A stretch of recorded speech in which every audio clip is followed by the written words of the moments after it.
What do you know from Uncle Tom's? What do you know anything about it?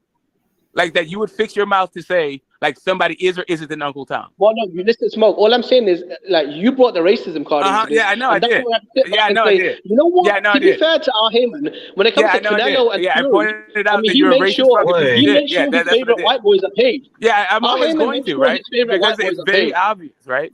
You don't know what the fuck you're Yeah, I talking mean, about, that's which how is you why you started, don't actually Smoke. anger me. That's You do crazy. not I want to play the race card with me, understand my that you don't know friend. what the fuck you're talking about, You which do is not want to why play I the don't race card actually with me, my why you friend. don't anger me. Al Heyman But you made should sure probably his stop. favorite white boys are paid. That's all I'm saying. What? So he don't make sure Earl Spence get paid. Not Don't like make Canelo, sure bro. Tank This get is the paid. problem. No, this is the problem, right? Anthony Joshua wants to fight, right? Al Heyman had a massive problem making the Wilder fight. Tyson Fury came along. He opened the PBC Wasn't doors. that He Eddie gave the black Hearn? flag. Wasn't that Eddie Hearn who fixed his mouth to say some bullshit about who is Deontay Wilder, When Deontay and we Wilder on don't Twitter know if came out those and said he funds are turned down more really money. real? Listen, He when turned, Deontay but Wilder wasn't came out Eddie on Twitter Hearn and who said he turned said down no. that fight? Yeah. When Deontay Wilder said he said no for more money on Twitter. Yeah, I remember that when he exposed himself. Yeah, bro. Yeah, I remember that. On Twitter when he said Okay, no so to more then money for how is AJ. that PBC's fault? Bro, but How Al is that Heyman Al wants to make Heyman's sure fault? Tyson Fury got paid, bro.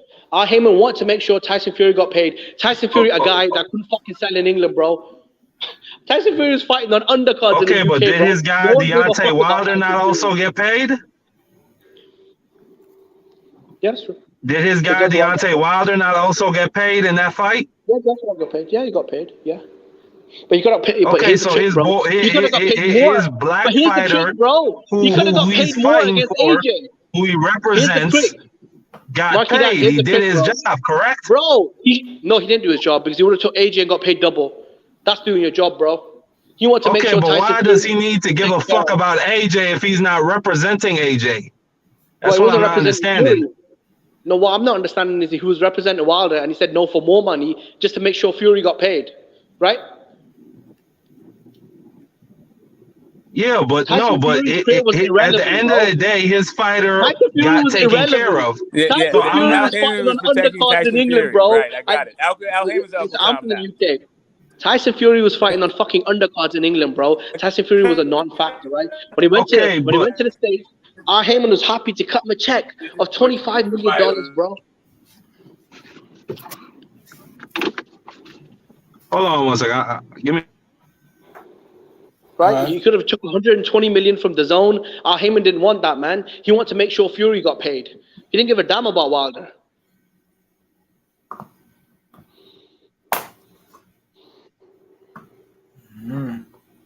I don't really know nothing about that. I don't know. I ain't really. That's what I was just saying, bro. Q, I was trying to keep it civil. Smoke turned it, try to take it into the gutter. And then Q, I had to point out, bro, Al Heyman has no problem paying Canelo and Tyson Fury. But when it comes to doing business with guys like Bud Crawford or Anthony Joshua, there's always a problem, bro. Like at some point, Smoke is right. We got to look at it from the racial angle. Yeah, bro. yeah, it's you. It's you trying to cause That's what division you said, between Smoke. black people. I'm Yeah, just it's you. saying, Smoke. Yeah, Like, the at the end racist of the piece day, of you're shit is right. you. Yeah, I know. The racist piece of shit is you. It's you, bro. Just so you understand, your shit's I agree fucking with you, lame, right? and You it's gotta look at never it from the going to racial angle, work right? with like Because anybody who has Al two eyes Heyman, in their head and to a me, brain that I can have to think, be honest, and two bro. brain To cells that me, run he looks together. like I got you, bro. Go ahead. Keep going. I'm just saying, Smoke, you out here capping for a coon, man. And you hating on, Bud Crawford, a strong black man. That's all I'm saying, bro. I mean, it's not a good look, Smoke. Yeah, man. Bud did come through, man. I don't really know nothing about that. It's a few points, man. There's a few things that I don't like about, I guess, people that Al Heyman represent, and there's things that he do that I do like. You could point out the fact, yeah, he did pay those guys, and even but the one that stick out most to me was the Leo Santa Cruz shit. The fact Gary Russell, was fighting one time a year, and he was calling for unification with Leo Santa Cruz, and it's like, yeah, Leo Santa Cruz named his son after him. He getting them Lambos and all type shit. Like, they're like, damn, bro. Now Gary Russell, he done lost his belt, one arm, and Leo Santa Cruz ain't stepped foot at 126 in damn near 2 years. I think shit like that, yeah, that's bullshit. But that's the game. I can name out plenty of shit that I don't like about Bob. you know. Yeah, But yeah, Bob Arum's a piece of shit. right, Yeah, definitely. you know, and that's It's all of them, right? It's like this idea that like you can't figure out how to say anything positive about a guy who's done a bunch of positive things. Like even in a situation where you can objectively see the positive that he's done, you're going to ignore all of that shit to just continue to shit on him. But we're talking about Crawford versus Spence, though. We're not talking about R. Heyman's humanitarian campaign. You're talking I'm about not on here Canelo. talking You went about R. all over Heyman's. the place. You said a whole bunch of shit. You weren't just talking What did I about say? Crawford and Spence. No, I wasn't talking about I'm sorry. humanitarian campaign. Is Wilder No, you brought it up. Is Wilder Crawford and Spence? No, you're breaking you up, Smoke. Oh yes. Okay. Cool. So I didn't bring up Canelo. I didn't bring up Fury. I didn't bring up Wilder. No, because when you guys play, up. when you try to make it racial, Smoke. No, I you agree brought with all you those up. that, So it's not just about Crawford and Spence. So no, stop you trying to brought up blame racial, me right? for And I your said, well, shit. I mean, R. Heyman Like, had no problem. bro, like, listen. No. Let me just tell I you was saying something. the zero guarantee, right? I got it. I was saying the zero guarantee, right? Here's the thing. And Not then you started everything is going on free some smoke, tirade about right? race, and So then I thought to your myself, idea that you know we need to what? be free Now smoke that and we're then all talking of a about sudden race, like rules it don't does make apply. sense that R. Heyman has I mean, Leo Santa Cruz gets paid. He's got Lamborghinis. Guy Russell's left out in the Is Leo cold. Santa Cruz the only guy with Lamborghini?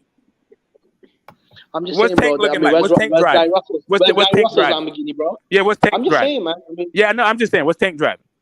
He wrecked the Lamborghini truck. Yeah, there you go. So yeah, what's Wilder's looking like? What's his compound looking like? His gold-plated Wilder's would grenade be a lot launcher. bigger if he took the AJ deal. It'd look a lot bigger Okay, if he took I the got AJ you. deal. Yeah, what's the farms that Spence got? What's that looking like? What is the They'd Charlos? have more What's their farms if he driveway took that looking like? $25 million, bro. Okay, If I he took get it. that What's that Benavidez? What's their driveway $1.5 looking like? million base purse, bro. Come on. Okay, I hear If you. you're a Man. Like, do millionaire, you you want could me to buy a continue farm in the on? middle of Texas, bro. It's not a big accomplishment. I got you. Buying So a have you farm in been the to middle of Texas? Texas is not a big accomplishment. I'm sorry. I didn't realize that you've accomplished a whole bunch. Crazy, man. Yeah, for If you're a me, listen, if you're a millionaire, for buying a me, farm I in the middle accomplished of a Shitsville couple is of not a things. big deal. I accomplished a couple of things, but my driveway is not looking like his. Well, okay. I guess $0 is more I'm than just 50 saying. million. Smoke. I'm gonna Thinks go that ahead and $0 is go more than ahead and 50 let you know million. what the hell's going on. This I don't is know what you Smoke. got going on in your. You think 50 million is less Jimbo, than? Oh, come on, it bro. could You well think be. $0 is more than 50 million? I don't know what to tell you. Listen, I know that a Lamborghini is cost more than a Cadillac. Like I got some Cadillac living going on, but I don't necessarily got Lamborghini living going on, right? So for me, like if you got Lamborghini going on, that's cool. I'm not trying to hate on your thing, Jimbo or Thor or whatever the fuck you call yourself these days.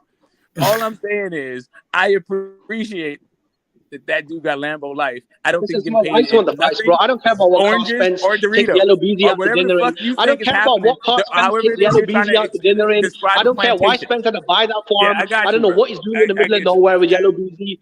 I don't know why he doesn't want people around him. I mean, you know, put two and two together, bro. Why is he in the middle of nowhere, man? He can get his free con with Yellow Beezy, man. No one's watching, you know. Well, yeah, That's whatever weird it as is. hell. I think we have two different concepts of free labor. That's all. Is that Marky Dan? Yeah. You better not be talking about weird stuff, especially what you did with the Ryan Garcia fight when you were jerking off on H Money's channel, bro. Like, calm down, man. When your cam turned on, like, don't be disrespecting me, bro. When your cam turned up, you had your dick out, bro, jerking off to Ryan Garcia. So let's not, you know what I mean? Like, you need to be careful, bro. Damn. You are the last person. You are the last person to call anyone weird, bro. You be the last person. You're the last motherfucker. Well, I'm weird too, nigga. Weird, bro. I was watching that Ryan Garcia stream. Out of nowhere, you turn your camera on, you're fucking beating your meat, bro, to Ryan Garcia. Damn. Oh, wow. Damn. I can't say shit. Yeah, I'm weird as hell too, nigga. But shit, that's weird as hell. I feel like Jimbo didn't turn his camera. I feel like Jimbo watched every bit of it and was doing it himself too. Wait, he had his I was watching it on Ryan Garcia the Dog's channel. Aren't you the guy that told me that Ryan Garcia was making $20 million a fight? Aren't you that guy? Like you try to tell other people that they're Ryan Garcia fanboys. Like, don't you know that I remember? I know exactly who you are, man. Like, I don't know why the hell you're trying to perpetrate. Like, I don't know who you are. Smoke. When did I say Ryan Garcia? Never. That wasn't you. That wasn't you. Because I go around lying on people. That's what I do. Well, I mean, years you're and the only years and one years. that's running And around that's lying what on me. I and mean, Smoke, it's that, only yeah, you I though. decided to I mean, like, it just you know, happens to be stake my Smoke. reputation on Every your single fucking time dumbass. Jimmy's fucking up, Yeah. Smoke is always there watching him, right? It's only you though, right? It is Whenever I only do all me. my fucked up It is shit, only me. Smoke, you're the How only many? witness there, aren't you, Smoke? Let me I'm just ask you saying. guys. Let me ask you guys. How many guys get thrown off of H money? I didn't get thrown Like, off, bro. I just never been what back kind on of the person panel. do you have to be to get thrown off I of haven't H been money? thrown off. I haven't been thrown off. Listen. I never got booted. Listen, I got booted No, off like I'm for just saying. testing No, out it's just me Destiny though. Black. No, it's just me Yes, though. I got Just a booted second off for ago, you testing weren't admitting Destiny to it. Blackout. Just Yeah. a second ago, you're trying to pretend like it's only me. Listen, Smoke. I I got booted I'm off for listening. I'm testing out all ears. Destiny Black, I'm all right? ears, like You didn't Obama. ban me. I chose not to go back. Smoke, there's a difference. H Money never banned me. I don't have a beef with H Money. I'm just never gonna go back because, come on, man, she's a Because you horrible, threw your vile piece of bitch shit. ass Destiny off. Black. That's why. Smoke, you'll sit there. You'll sit there Because and you get threw your roasted. You're a bitch ass fucking off, simp. bro. And then you try to act like it. Oh, I'm not a simp, dude. You're an incel. That's what you are. You don't know how to You're a behave simp. around You are a women. simp, You don't Smoke. know how to behave You let around Destiny Black people. talk shit to you. That's what Why? happened, Why? bro. That's what happened. Stop Listen, you want acting to like, lick a oh, like nasty I'm the pussy. only guy. Smoke. Like, get the fuck You want out to of here. lick a H nasty Money pussy, Smoke. does not That's give what a you want. fuck. That's what you want. Smoke, that's what you Okay, want. that's what I'm That's what on. you Yeah, want, I Smoke. get you. Yes, that's what I'm That's on. what you want. You got it, bro. You want. You're not getting I'm disrespected by sorry. Destiny Black. Yeah, okay. It's what A it is, T-level man. whore. It is what it is. You I know mean, all you're right. about It is Uncle what it Tom is. from the UK. No, You all out I'm here saying, bro, is at calling the end of people the day, Uncle our Tom Heyman like has you a no fucking problem. No, yeah. all I'm I saying is got our you, bro. Heyman has no problem Yeah, you cutting wade checks with. right into No, black people's you got a issues like problem with you a that. fucking You got a like you problem with know, Bud right? making money, Like you Smoke. know, right? That's all I'm saying, bro. You got a problem with Bud making money. Yeah, I hate it. I What's hate your beef to with Bud see my getting people paid? making money. What's your I beef hate with it. Bud? I hate to see it. Now You love convince Steven somebody else of that. Espinoza, though. You worried about Steven Now convince Espinoza's somebody pockets, who actually bro. knows anything of You that. worried about Fucking Steven Espinoza's pockets, bro. yeah. You hate no Bud Crawford, but Steven Yes. Espinoza's pockets, bro. Yep. Mm-hmm. Sure. What else? Do I hate my mama? Did I punch my grandmom in the back of the head when she wasn't looking? Well, let me take Smoke. At the end of the day, that you brought up race, I and I got you. Well, started it saying, one "What day. are him and It Uncle is one Tom?" day. I'm sorry, he's an Uncle Tom. He's a One coon. day. Our Heyman is cutting a jig for Steven Okay, now, Espinoza, bro. I'm what sorry, do you know bro. about It is cutting what the it is. jigs from the UK, Mr. Arab guy Listen, from the I'm UK? sorry. It is what it is, bro. No, Like, are you I'm like out here Indian guy? there, bro. I'm Team I told Crawford. you Like, this shit is I'm a an enemy to classic, the nigga. aerosexuals, bro. I'm an enemy. You know, I'm out here hunting aerosexuals. It is what it is, bro. Unmasking, right? It's like easy work, dude. You're too young, you're too foreign, you don't get it. Get what? Smoke well. He said too young, too foreign. But yeah, man, hey, that was some good ass smoke, man. You know, shit. At the end of the day, 2023, I think we're gonna get some good ass fights. I think we're gonna get more motherfucking rivalries. Shit, we're gonna get more YouTube YTC beef, man, going on. Cause next year, shit, if people think it's a divide and these fights ain't gonna get made, next year is gonna be even closer to get made. Like, man, you got Tank breaking away from TMT. I think with Bud and Earl, like, man, they just gotta You come got to the heavyweights. I don't give a fuck about the heavyweights. I'm gonna be honest. I don't care about heavyweights. I don't care about middleweights. How the fuck you can say that? Because bro, heavyweights and middleweights blow hot air, straight hot air. It's nothing. Man, but you got Joe Joyce, you got Tyson. But anyway, I'm gonna let you finish. Go ahead. No, I would just say like they blow hot air. Like I hear a lot of people talk about them. I just be quiet on them subjects. I don't really care. Like if they get in the ring and they fight, I mean it's cool. But like those like heavyweight and middleweight, like those guys are fucking veterans, old, and they still like acting like fucking contenders and prospects. Like, whatever. But you know, What do you think about Charlo calling out Bivol, though? Did you see that when he said he wants to fight Bivol? weak sauce. Nah, I think Jamal is just desperate at this point. I don't know what's going on with him, but he need a fight right Desperate at now. all. You know what? Bro, that is desperate. You calling out the I've heard, 175-pound champion when you at 160. So here's the thing. So I heard, but I never saw the video. I didn't. So I saw the video earlier today, but I heard other people like describing it to me as like Jamal Charlo clout chasing? Is Jamal Charlo trying to pretend like Bivol called him out, but Bivol didn't know who he was? I've heard all kinds of weird framings of it. And then when I saw it, I was just like, this is just like Jamal Charlo was running into a fighter that he had a fight and him saying like, hey, let's fight. And like just for like, it was kind of fun. Is like they didn't speak the same language. So it was a little bit, it didn't come across, I think, the way that he intended it. I thought it meant to be like light and fun and funny. And it still had that kind of quality to it, but not the way people took it, though. Like, You know he what it is? wasn't I think aggressive. probably because he was drunk. He I wasn't think he was saying aggressive. that He he wasn't wanted to anything. It fight was for supposed to be like some fun thing. Hey, let's fight. That was No, Smoke, he was saying supposed he to be the wanted to whole fight thing, for but they don't speak the undisputed. same language. So it just kind of like, it just became a little bit more labored than the intention, the original intent. That's what I took from it. No, I think what happened, he was calling him out to fight at 68 for undisputed. It wasn't a But neither call out. of He's just them. saying, let's fight. But it's not a serious thing. Like, it's not a serious thing to say, What are hey, you talking about? You talking about Bivol? Yeah, he Yeah, went up to he was Bivol and saying that. said, hey, let's fight at 168. Let's fight And then like they had like for kind of a back undisputed. and forth about like who has belts and who doesn't. Like Bivol was like, well, for really, I'm just trying to fight for belts. But Charles was like, well, fuck a belt, let's just fight for fighting. And like, anyway, No, that's not but they true. don't speak the same goddamn language. So it was just kind of a weird interact. Because of the Smoke. language barrier, it No, became a little Charlo bit did say let's awkward. go. No, But it wasn't Smoke. like a He real said he's got a call belt at out like that. 68. Smoke, he said he had a belt at 68 and they could fight for undisputed there, bro. No, he said let's fight. He went up there. He said, "Let's fight for what is it? Like undisputed is 68." I think he said something like that.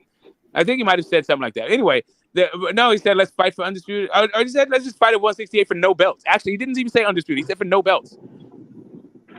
No. What happened was he said, I'm looking for undisputed better BF or Canelo at 68, right? That's what he was saying. If I go to 68, and you can forget that me and you can fight for undisputed. But how can they fight for undisputed Yeah, if they've got but no I'm belts? just saying that the idea, like the way that Jamal is being portrayed is actually not what Jamal was doing at all. Jamal just saw a guy that was Bivol and he went up there and like started fucking like like joking around with the guy, or maybe making a fight, like just talking about making a fight. Like, how would it be if we Okay, could but fight like at you know if 168? you say that. Okay, but But he it wasn't knows shit. that Like, if he I'm just saying, says like some the way shit that he like went that, in there. come on, The way he went in there, like the way I'm saying it, like the way that it's been, like the way in that front of everybody's talking to it. cameras.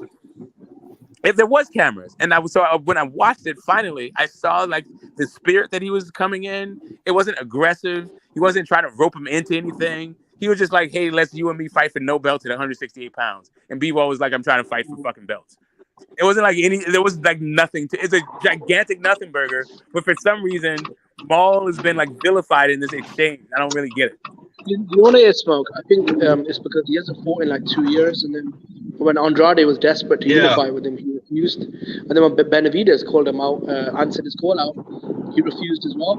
And the Mike Tyson situation, I mean, that really didn't help. Yeah, but none of that has anything to do with this interaction you just had with Bivol. The way that people are talking about this interaction, like absolutely nothing. Well, people That's what just I think mean. it's Like just more this whole just being vilifying a and clown. pillaring of fucking people, and like I don't get it. Like it's cool if you criticize a person when they actually did something wrong. But shit like this, like why the fuck I don't think he did anything wrong. are you like? Why is your bias so built up that you look at an interaction like that and think, oh yeah, he's like That's the consensus of Smoke. pretending Everyone like thinks like that though. Smoke, everyone, what I'm Smoke. saying. Everyone Listen, thinks like that, people, by like literally people were telling me that he went up to Bivol talking about Bivol called him out, but Bivol didn't even know who he was, and that's I don't not think he even did know. remotely close to what fucking happened. I don't think Bivol keeps an eye on the 160 division, to be honest. I think the reason why he knows Canelo is because he's a star. But He knows anyway, Joshua. but all that's conjecture. I'm just talking about what happened. Like Bivol knew exactly who he was. He didn't know exactly who he was. He wasn't sure if it was him or his brother. He couldn't tell them apart. But he was like, "Are you the 168-pound champion?" He's like, "The 60-pound champion." He's like, "Okay, I'm the 60-pound one." Okay, cool. He knew he ain't know who he was. No. What I'm saying is he didn't know if he was him or the brother. He couldn't tell which one of them. I don't think he knew who he was, bro. Like, I'm talking about how he was talking.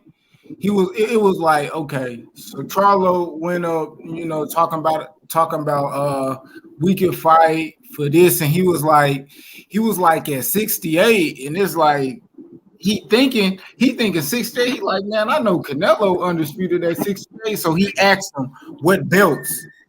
He talking about it's because he was trying to figure out which Charlo it was. It was like, and then he said, "I'm the 60-pound." That's why Charlo said, "I'm the 60-pound guy." oh, so he thought he was undisputed Charlo. Yes, he was trying to figure out which Charlo it was. Nah, No, that's not happened, bro.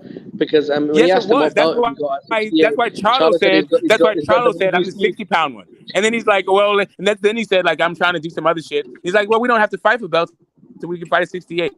Yeah, but why not just go to 75 then? Like if you want the fight, which I think is a good fight for Charlo, you know. I mean, it wasn't a Bivol's- real thing. All I'm saying is like the back and forth about the way that people are describing this shit is just like kind of bonkers to me. Whatever. It is what it is. You know what it is, man? We haven't seen Charlo in 2 years, and when we do see him, he's getting hold out on Mike Tyson's sofa or making a fool of himself in front of Bivol. I don't think he made. That's the whole thing. That whole framing that he made a fool of himself. I think that YTBC is making a fool of itself, trying to trip over I don't know, itself, man. being the first 99% person of people to like come up with an interesting insult and a new insult for Jamal Charlo because he's not doing what you want him to do. That's really what the fuck is going on. Well, I mean, I wanted to fight Demetrius Andrade. I mean, I think the main thing is Smoke. Jamal Charlo keeps having these long layoffs, and not only that, he's not fighting anybody we really want him to fight, and he looked terrible in his last fight. Yep. So you know what I'm saying? We want to see him in the ring, and exactly. and it looks like. And that's what I'm saying. We're not saying and different things. And it looks corny. And it looks corny to me, like he's calling out Terrence Crawford, and now he's calling out Dimitri Bivol. Two dudes who are in they separate him by 2 weight classes. Like it looks like he's not serious. Right. And so he's even talking about, so I'm a basketball player, I'm an actor. So here's the thing. So here's the thing. I don't think that he was trying to be serious in that moment. That's the entire thing about this. It's like he was nothing about that seemed like he was literally actually trying to make a fight. It seemed like what he was trying to do was he saw a guy who was there and he was probably the only other recognizable fucking face, and he decided to get some goddamn some publicity moments, like some PR points. Yeah, clout. And instead, clout. You could call it, let's say, clout farming, right? Instead of clout chasing. The chase for clout. They both are. I don't even know that B-Ball has more clout than fucking Charlo. He might not. Right now, I think so. Anyway, I'm beating Canelo Alvarez, beating the biggest name in the sport. Listen, if you were to talk about name value recognition, most people don't even know that B-Ball beat fucking Canelo. That's fucking us. That's the YTBC, which is it's not that fun. Anyway, I'm not even gonna go there. That's a different conversation. Okay, I'm just saying, if you look at Charlo recently, right, and you look at Bivol recently schooled Joe Smith, who went on to become a champion, outboxed Canelo, pound for pound nobody king. watched none of that shit, bro. Yeah, nobody watched it. That's what I'm telling you. Like you're on the outside looking in because Eddie Hearn has the understanding of the American market that he does. Charlo hasn't fought in 2 years, though. Listen, come on, man. Because people don't have the zone here like that. People it's not like you have to be into boxing in order to have the zone. I mean, and then you have to be into Canelo to have watched that fight because of the way that it was promoted. Like nobody was really on it like that. Smoke, they still sold out the arena and did 600,000 pay-per-views. That doesn't mean a fucking thing, bro. We get 100,000 people every Saturday all over the fucking country. I'm saying compared to his contemporaries that are doing. No, I got it, but his contemporaries don't mean shit either. That's what I'm trying to tell you. Yeah. I mean, it's a fair point. That's a fair point. I mean, Bivol's a Russian. I don't, Exactly. That's what I'm trying to say. That's my entire point. It's like Bivol's name recognition, like his fight before Canelo was in Russia, like literally in front of a couple of hundred people. Nobody's looking for that. Nobody in America's checking for that shit. Nobody's checking for Joe Smith here. Isn't Joe Smith American though? Isn't he from New York? Exactly. Yes, he is. There's a lot of Americans that Americans aren't checking for. People are checking for goddamn Montana Love more than they're checking for Joe Smith. And people ain't checking for fucking Montana Love.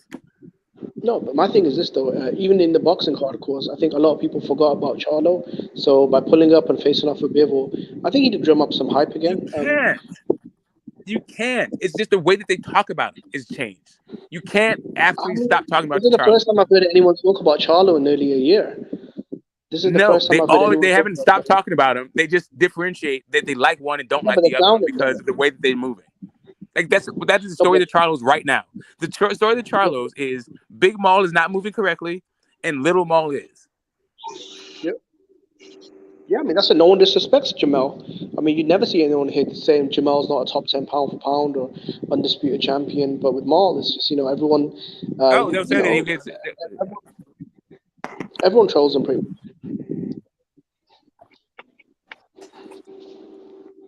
Yeah, I mean, whatever. Like I said, like for me, the the idea, and this is a lot of fans have this, that you either like or don't like a fighter depending on the way that they move in their careers. And I'm not here to like mitigate that. People can be Yeah, but fans of Smoke, if whatever they you want to be fans of.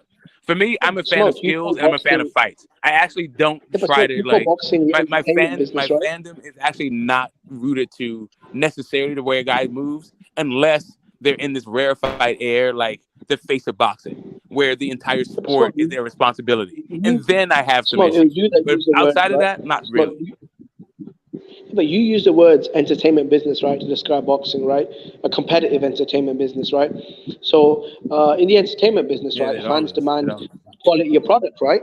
So, if they feel like Yeah. certain fighters aren't providing quality of product that match their requirements, as a business, I mean, is it not normal for the consumer, the customer, to complain? Yeah, and again, there's warranted criticism, there's constructive criticism, and then there's unwarranted constructive criticism and destructive criticism, right? And that's the whole thing. Is like, where does that line lie? And for me, when it So, comes you to think Jamal Charlo's Charlo, unfairly criticized? where I find the criticism lies for most people is they don't like the way he's moving his career. Yep.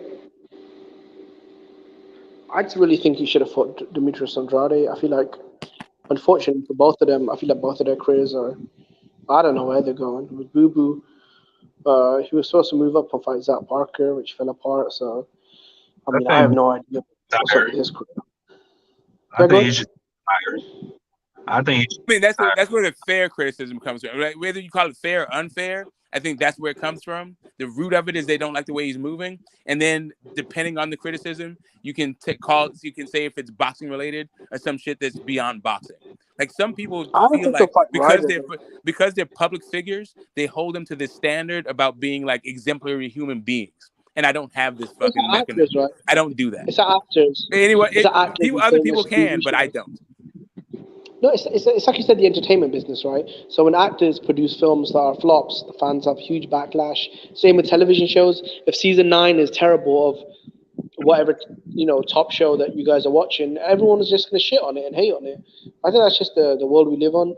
Um, as far as John Ryder, I don't know if him and Andre will fight though, because I think him and Canelo are going to face off, because Eddie Hearn was saying that he was trying to get the Emirates Football Stadium on hold for Canelo's London debut.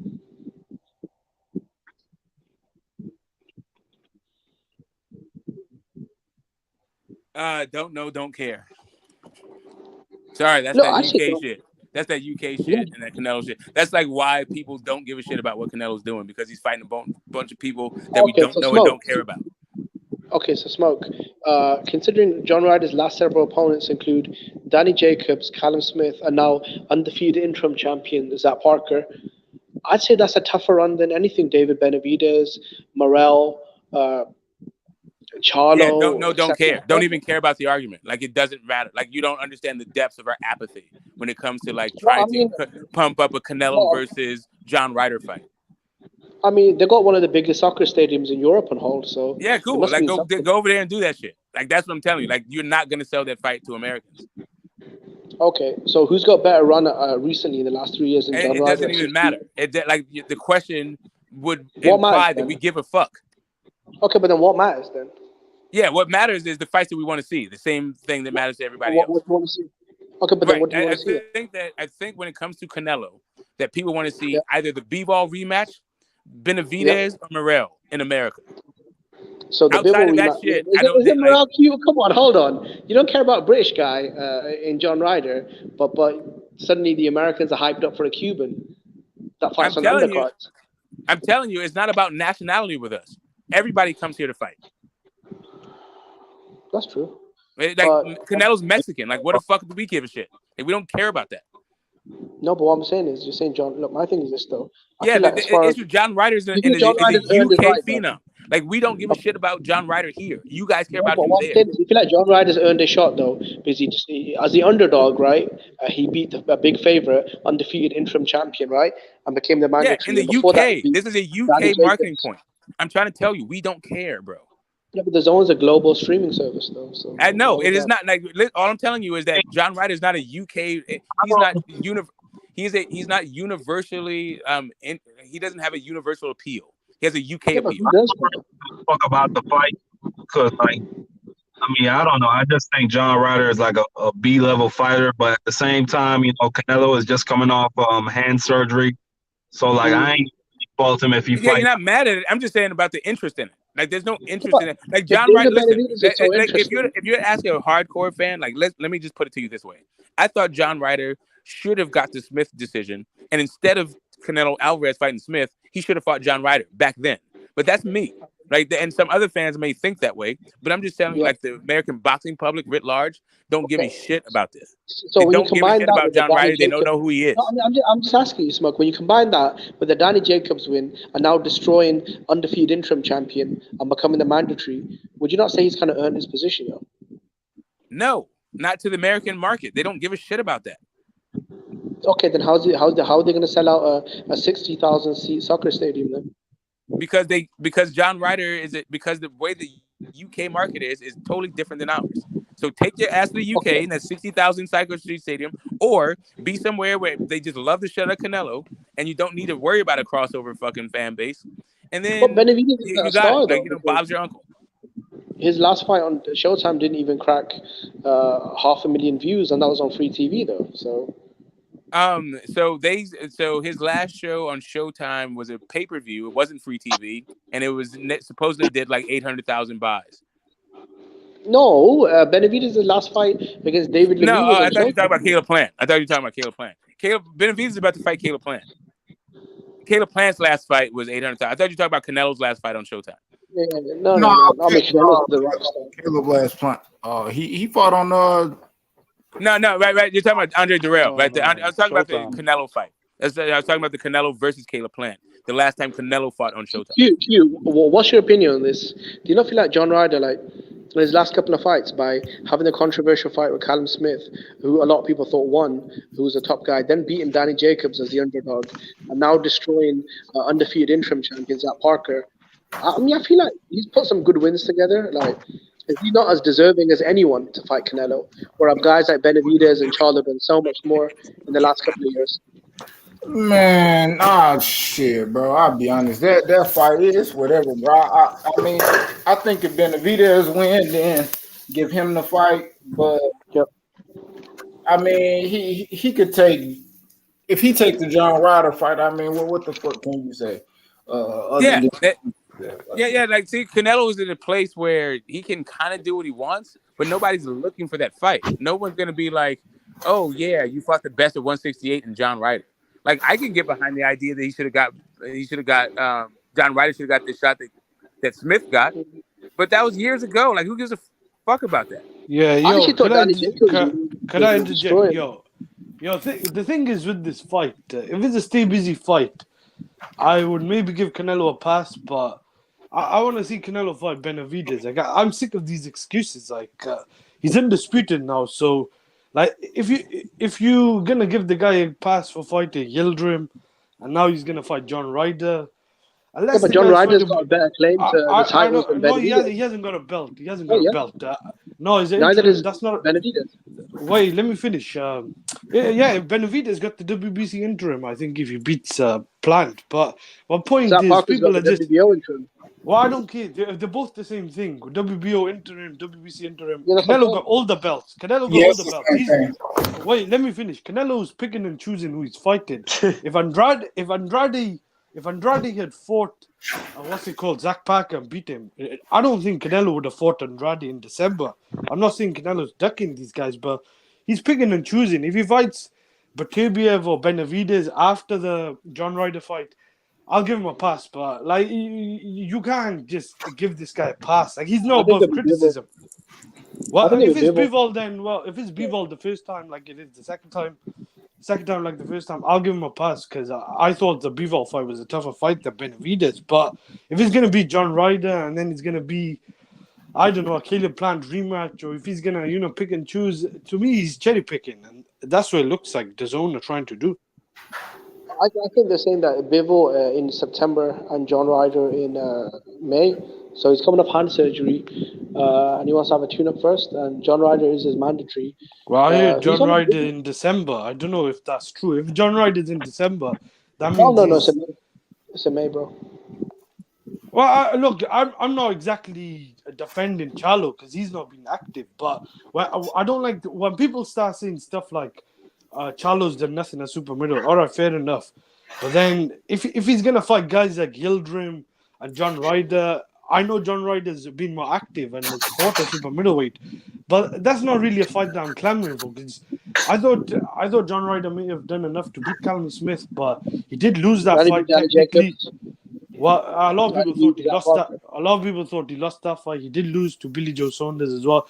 The guy is not exactly holding any belts. So if Canelo fights him, it's just to me he's picking and choosing, and it's an optional fight. Like, because the amount of things I heard, like, look, I'm not the biggest fan of Demetrius Andrade or Charlo, and I don't think Benavidez has got a great resume. But the amount of things I heard from a lot of YouTube creators and people online, like saying Charlo, Andrade, they got to do this and that. Like, fair enough if Canelo's fighting Bivol or Batubiev, then I can understand that. But if he's going to fight guys like John Ryder, or if it's David, I don't know, last year they were saying you might fight David Lemieux. Like, nah, man, you can't keep doing that, cuz. Ahmed, you saying everything I'm thinking, nigga. Keep going. Yeah, but I'm a fan of Canelo. I literally have not been on a panel with Hamed in forever. I don't know where the fuck you been or what the fuck you been doing, but what's up, Hamed?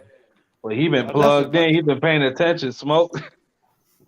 Nothing much, man. But look, I do respect Canelo for getting in the ring with Bivol, but like, I don't know. I got a feeling that Benavidez outside Batubiev is capable of maybe not knocking out Canelo, but he could stop him. I think Benavidez is capable, and that's why I think they're being careful. Hamid, you know what the problem is?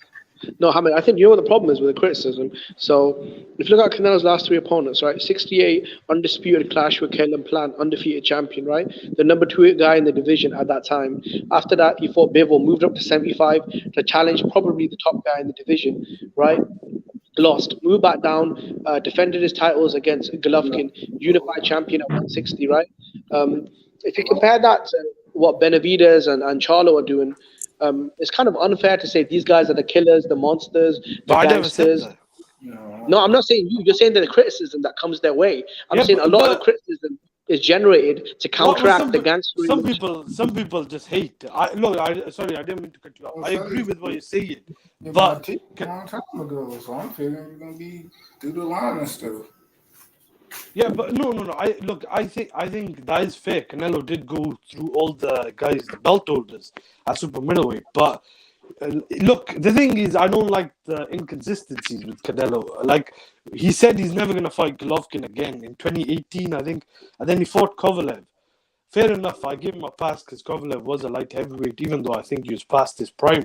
But like, you can't say one thing and then go back on your word. And I'm not happy with what Andrade did, because Andrade could have kept his belt at either middleweight or super middleweight. And he pulled out the Janabek fight, and then he pulled out the Zach Parker fight.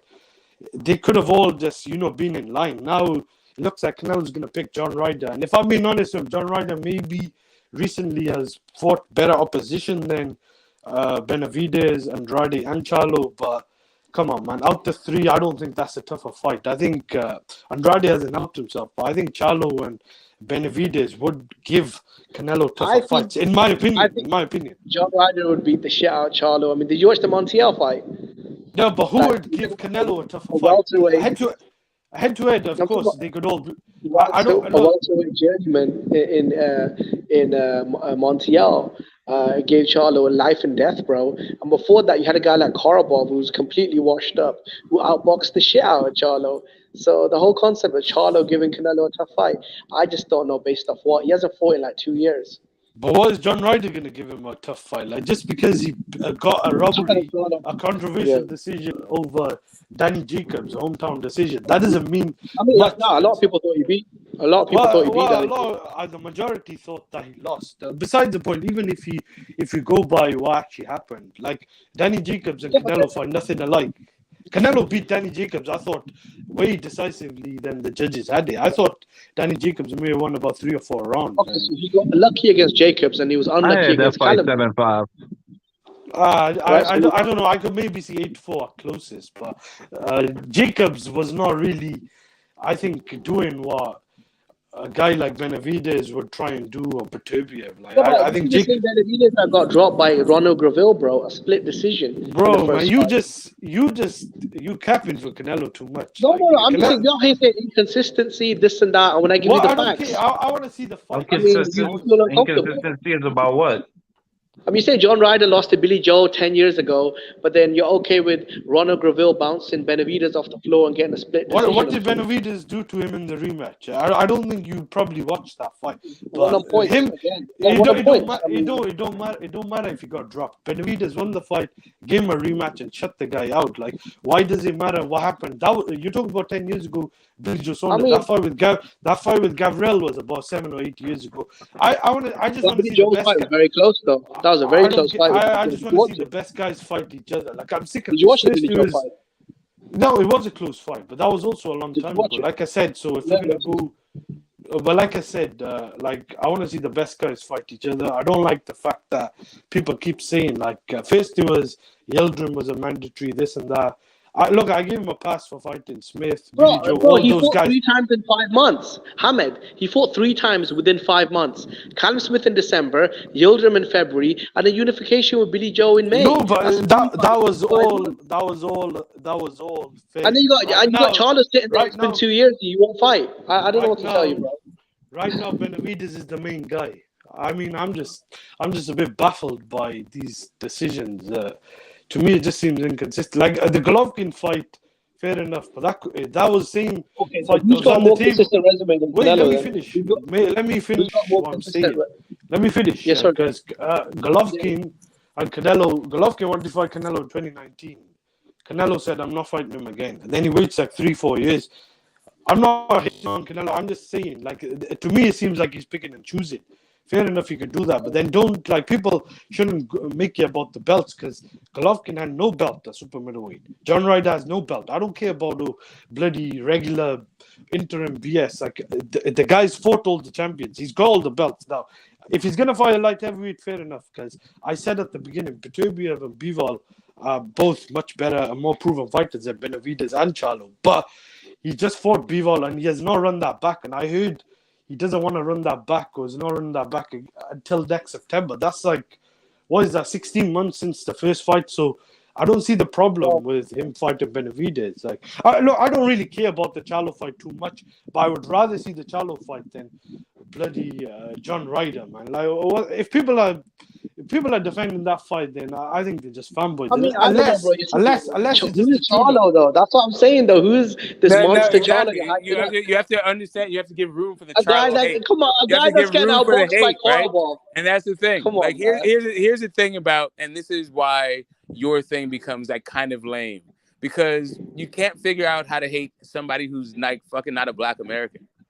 Like, you have to figure out how to hate more people. Okay, so I wasn't defending Bud Crawford. I said you have to figure out how to hate more people. When you were sucking Steven Espinosa's you have to figure out how to hate more people. Listen, when you were sucking Steven Espinosa's dick and worrying about Showtime's books, I got you. I'm a Black guy, so hating on me does not, like, is not what I'm talking about. Well, I mean, I guess you must be a coon then. No, I got you.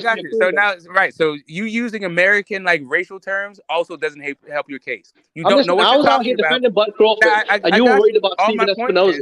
What I'm telling you, you're worried about Steven Espinosa, bro. More people, not you're just counting another man's wallet, bro. That's what you do. You're weighing another man's wallet, bro. You're worried about Steven Espinosa, bro. You were happy when Al Heyman paid Tyson Fury. You were happy when Al Heyman paid Canelo. But when Bud Crawford wants to get paid, you've got a problem, bro. All I'm saying is, I mean, you look a little funny. Yeah, I get you. Figure out how to criticize somebody who's not a Black American. That's all I'm saying, man. Figure out how to criticize somebody who's not a Black American. Because I am a Black American. Figure out somebody else. No, I'm just yo, saying can I that just say that- something? Can I say, wait, let's get the thing before. One sec. Because if we're going to stick to facts, what has John Ryder accomplished at super middleweight or in his career that Charlo hasn't? Because to me, last time I checked, super middleweight. Charlo, He's one been mandatory. second. He's Super been, middleweight. I don't care if he's been man, he's been a super middleweight all his Well, you asked career. me what he accomplished, and I answered your question. Now you don't care. Wait, let me I don't know finish what to the tell second you. part. You Let me asked me a finish the second question, part. and I answered your Let question. me finish what I'm I said saying. he's a mandatory. The guy has not won anything. He's never won a title. I'm talking about proper full version title. The guy was never a champion. Name me. He's been Okay, what reigning champion did Charlo beat? He's been super Hamza, middleweight all what his reigning career. champion did Charlo beat? Charlo has not even fought Reigning champion, yeah. Charlo has not even fought a super middleweight, and he's accomplished the same as John Ryder, who's been a super middleweight all his career. So, like, how What can you reigning say champion did he beat? the guy has not I'm accomplished asking you. anything? I'm asking you, what reigning champion did Charlo beat? I'm asking you, right? You asked me a Well, he question. hasn't fought a super middleweight. He hasn't fought a super No. middleweight, and he's accomplished the same. How many reigning? Listen. How many reigning champions has Jamal Charlo beat? That Active doesn't reigning matter. champions. Charlo's Well, there been you a go. champion You of got your middleweight. answer. Charlo's been a champion. Who's actually won titles? Charlo won titles at middleweight. So that we care about belts. John Ryder hasn't. Well, the guy was like You just said he middleweight. beat Callum Smith. He was at A like 43-year-old Cornelius Bondage. Bro, he beat a 43-year-old Cornelius Bondage. All right, bro. I don't know what to tell you. I'm asking how many champions has Charlo beat? He was at light middleweight. He won a title. He was at light middleweight unified title. Sorry, I think, or won a title. At middleweight, he won a title. The guy has already accomplished more than a guy who's been a super middleweight his entire career. I'm asking you, what reigning champion did he beat, though, bro? I'm asking you, what reigning champion did he beat? Name me a reigning champion that beat. What champion? Right after you name a reigning champion, John Ryder beat. Yeah, exactly. Most people thought he beat Callum Smith. Yeah, but was any of those people the judges? Yeah, exactly. So that's just opinion. Like, we're going by facts and what. Okay. Talk about belts. Then Zach Parker's Ryder's got a belt. He's got the interim belt because that's what you care about, right? He's got a belt. Talk about actual belts. That Canelo fanboys said that the guy had to fight Billy Joe Saunders because he was a champion. Fair enough. I didn't even hate that fight. I thought Billy Joe's had a better career than. Wait. Yeah, are you saying Charlo's had a better career than Billy Joe? Billy Joe's had a better middleweight run than Charlo. I said I didn't mind that fight. That was actually a good fight because Billy Joe had WBO. Who's had a better run than middleweight? WBO. I'm asking you, Billy Joe or Charlo? Billy Joe was a champion, so fair enough, he fought him. Caleb Plant was a champion. John Ryder is not a champion. Like, these guys, I give him a pass for. I defended Canelo. With John Ryder, I can't do that. And John Ryder is not more accomplished than Charlo. Charlo is not even a super middleweight. Like, I think his middleweight resume sucks, but at the same time, like, John Ryder has not accomplished anything. He's not a champion. Like, people. He's got better resume than Charlo. You're not making any sense though. John Ryder got no. It's not my opinion. It's fact. John Ryder has a better resume. What has he won? What has he accomplished? Has he won the IBF, WBO, WBC, WBA? No, he's not a champion. He got one bloody controversial decision. Name me a better win. Name me a better win Charlo's got on his resume than Danny Jacobs right now. You can't name it. I mean, I'd say probably the one over Julian Williams, which was more emphatic. Julian Williams, a guy that keeps getting knocked out. Julian Williams, a guy that gets knocked out every other fight. Julian Williams wasn't a champion. Danny Jacobs, that wasn't even for a title. Danny Jacobs got knocked out by Dmitry Pirog, lost to Golovkin, pretty much 20 years ago all his big fights. Lost to Canelo. I mean, what has Danny Jacobs done at 168 pounds but lose? Exactly. Why is all he he even does is lose at 168 pounds. He got beat by everybody at 168 pounds. Did everybody see Danny Jacobs get a shot at I don't get what you're saying. You're saying so you guys are saying Montiel was a better win than Danny Jacobs. Is that what you're saying? I don't get what you guys are saying. Everybody beat Danny Jacobs at 168 pounds. I don't know how John Ryder, that Danny Jacobs is not a litmus test for getting a Canelo fight. Beating that guy at 168 pounds. I'm saying John Ryder, when he beat Danny Jacobs, was a better quality win than anything Charlo has done in the last 7 And not at 168 pounds. No, it was not. Context matters. It depends. No. At the time. Yeah, Montiel was at least undefeated. Okay, so, I'm sorry. Was Danny Jacobs undefeated at 168? Yeah, he was. Yeah. No, he was not. Gabe Rosado already beat him. No, he didn't. Yeah, he won it was a draw. It was a draw, but I love it. Yeah, exactly. It wasn't a draw. It was a split decision. What did Danny Jacobs even do? Check box rec. It wasn't a draw, bro. It was a split decision win. And before that, he beat. I think he knocked out Chavez Jr. before that. So that's 2 wins at 68. He was No, undefeated. actually, it was a controversial decision. I thought Rosado won that fight. And besides the point, that's just my Well, it opinion. doesn't matter though, because when I say Callum Smith won the fight, you don't give a fuck. He beat. Why it's is all it? good. It's all good. If it's a split decision win, beats that's Rosado. cool. Julio Cesar Chavez Jr. just lost to an MMA guy. Yeah, exactly. In boxing. 46-year-old Anderson Silva. No, and but he you said beat. was he undefeated at 68, and I said yes, he was. So I've answered your question. That wasn't your question. No, Your I got question was, you. Yeah, was definitely. Danny And Jacobs I undefeated appreciate at you for answering the 168? question. And I I said also yes, he appreciate you. was. And not So, only do I appreciate you answering the question, I also appreciate the names you gave. So now that we can talk about the quality of when it was, so we can talk about whether or not it's John well, Ryder why was beating he him the underdog deserves a then? quit. Because you Yeah, but asked, when is you win John the fight as the Ryder underdog, because you asked if John Ryder deserves a Canelo fight. listen, And he then you won the brought fight up as the underdog. his win over Danny Jacobs as something as deserving of getting of a Canelo fight. Yeah, a top guy. Listen, a former champion who he beat as the underdog. John Ryder was a significant underdog in that All fight. right, so Just like no, he was I the got you. underdog against Zach I got Parker. you. These are John Ryder was facts. a significant underdog in the Danny Jacobs fight. He was an underdog against Danny Jacobs, and he was the underdog against Zach Parker. And Yeah, why he do was. you think that matters? When you win a fight as the underdog, right? What do you mean? Why does that matter? When you win the Yeah, why fight as does a it fucking matter that you win underdog, a most fight that people you're the think underdog? you Why aren't does going that to give win. you? Why does that mean that you get a Are you shot at fucking Canelo? stupid, Smoke? Are you I fucking must be, stupid? because that's why. If you win Yes, the fight answer as my an question as if underdog, I am. that's a bigger Answer my accomplishment question as than if I blowing am. out bums that Charlo's doing. Oh, I don't know what to tell you, mate. So blowing out bums is what Charlo's doing, right? Compared to winning as the underdog, like John Ryder is doing, is the same thing. Well, what are you talking about? I think You're breaking up. My point was this: though. You're breaking up, Winning man. a fight as an You're underdog. breaking up, bro. I don't smoke. What are you talking about? So winning as the underdog means less all than right. winning as the favorite. I'm When has talking that about the ever been the case? 168-pound division.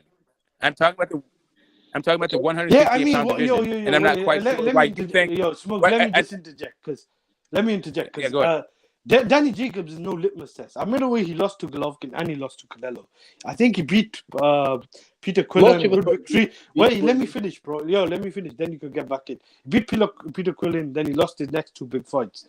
I think he had a good fight with Sergio Mora where they both dropped each other. Anyway, besides the point, he moved up to super middleweight after I think he had beaten Derevchenko before the Canelo fight. Good win, but since then, I don't think he's done anything. Beating Julio he lost Cesar to Golovkin. Chavez. You thought he Beat Julio Cesar Chavez. He beat a guy that lost to Anderson Silva, and I think he lost to Fanfara and many more people. And then he had a very close decision against a controversial decision against Rosado, who just lost to Munguia, who's been like 10 years washed up. No, he lost to I don't Munguia know after what. that.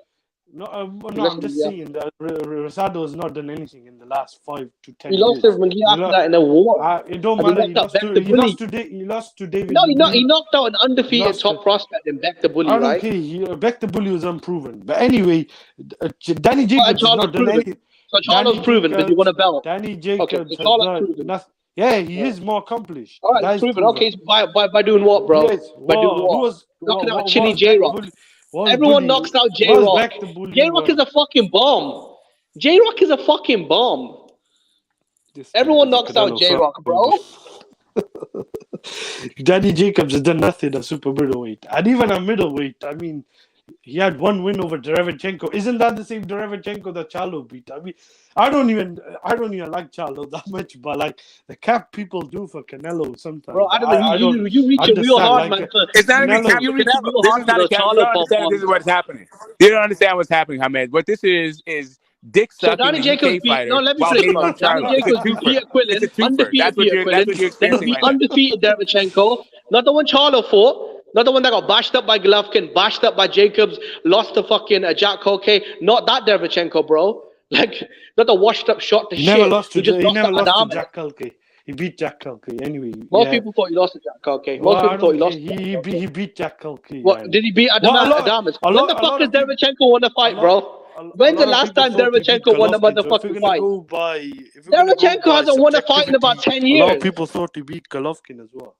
So if you're going to play those games, I don't care. A lot of people thought he beat Golovkin. That's what I said. Yeah, I said I'm that. saying so that I'd rather just leave that out.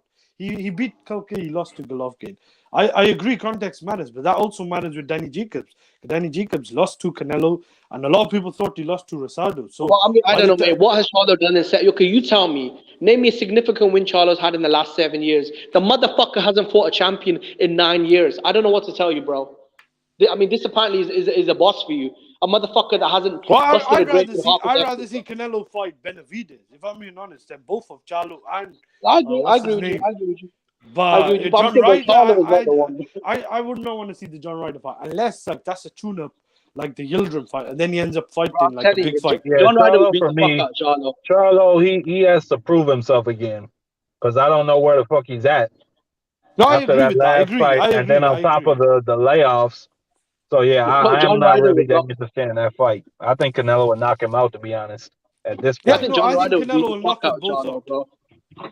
Bro, John Ryder would beat the fuck out of Charlo. This ain't Montiel. This ain't Karabov, I mate. don't know about that. This ain't Montiel Well, and this ain't I'd have to Karabov. see it. Like, I mean, we could all think this and that, I've but already seen it. I've seen it with Karabov, a guy who's 40. I've seen it with Montiel, a motherfucking journeyman. I mean, I don't know what more proof you want, bro.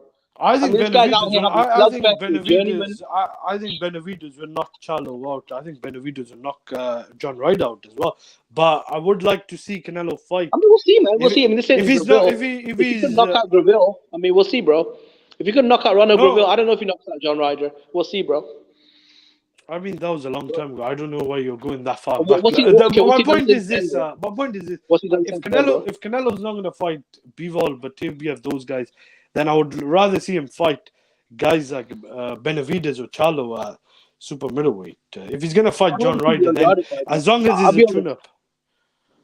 Listen, Yeah, I'll be what's honest. that? I'd rather see the Demetrius Andrade fight. I'd rather Well, see the Andrade Andre hasn't fight helped over Charlo. himself. Like, I know people are going on at Charlo. Look, I don't like what Charlo's been doing at middleweight, like with all these things. But Andrade has not been helping himself because the guy could have. So why did Janibek Charlo turn down the Canelo contract? When Golden Boy sent him an offer to fight Canelo Alvarez, right? I in don't know. 2019. I'm not. Look, I'm not not defending Charlo's past whatever decision. I'm just saying. Why I did he would turn down rather the see. unification with Demetrius I would Andrade? rather. I think you could blame both sides, but I would rather see him fight Charlo than John Ryder. That's all. I would rather see him probably fight. I would rather see him fight Makabu than bloody John Ryder. I don't want to see that fight, man. Like that to me is just a waste of time and it does nothing unless it's a tune-up. I think Charlo's a waste of time, bro. I think Charlo's just like a Yildirim. I mean, you could argue they're both waste of time, but in my opinion, I would rather see the Charlo fight than. No, I think with John Ryder, at least he's earned the shot, though. At least he's not looking for handouts, bro. At least he's earned the shot. He's a mandatory. I don't He's been fighting understand. good guys. Hold on a sec. As Charlo, I'm not quite sure. Is Charlo fighting at 168 pounds? As far as I can tell, it's David Benavidez, David Morrell, or John Ryder. What weight is Charlo fighting now? Put in the work. He's calling Bivol out at If I can 68. finish the thing, I got it. I know that you're fixated on hating on Charlo, but right now we're talking about the 168 pound division, and Charlo doesn't fight there. All right.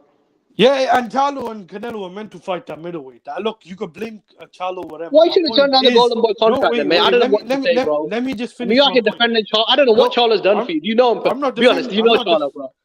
Are you friends with Charlo? Let me just finish what I'm saying, and you don't need to get in the personal attack. Because I could attack a lot of what you're saying. I think you're on Canelo's nuts, if I'm being honest. But I think you're eating Charlo's asshole, man. You're eating right up Charlo's asshole. At the same time, let me just. That shit, I'll cut the insults out. Anyway, let me just say this. I do think Charlo has not helped himself, just like Andrade, and Charlo's not been active. I don't think his resume is that great since he's moved up to middleweight. But if Canelo's not going to fight Benavidez and he's going to stay away from, say, Bivol until next September, then I don't see why he can't fight Charlo. Like Andrade, I think Andrade has just thrown away his title shot because of what he done.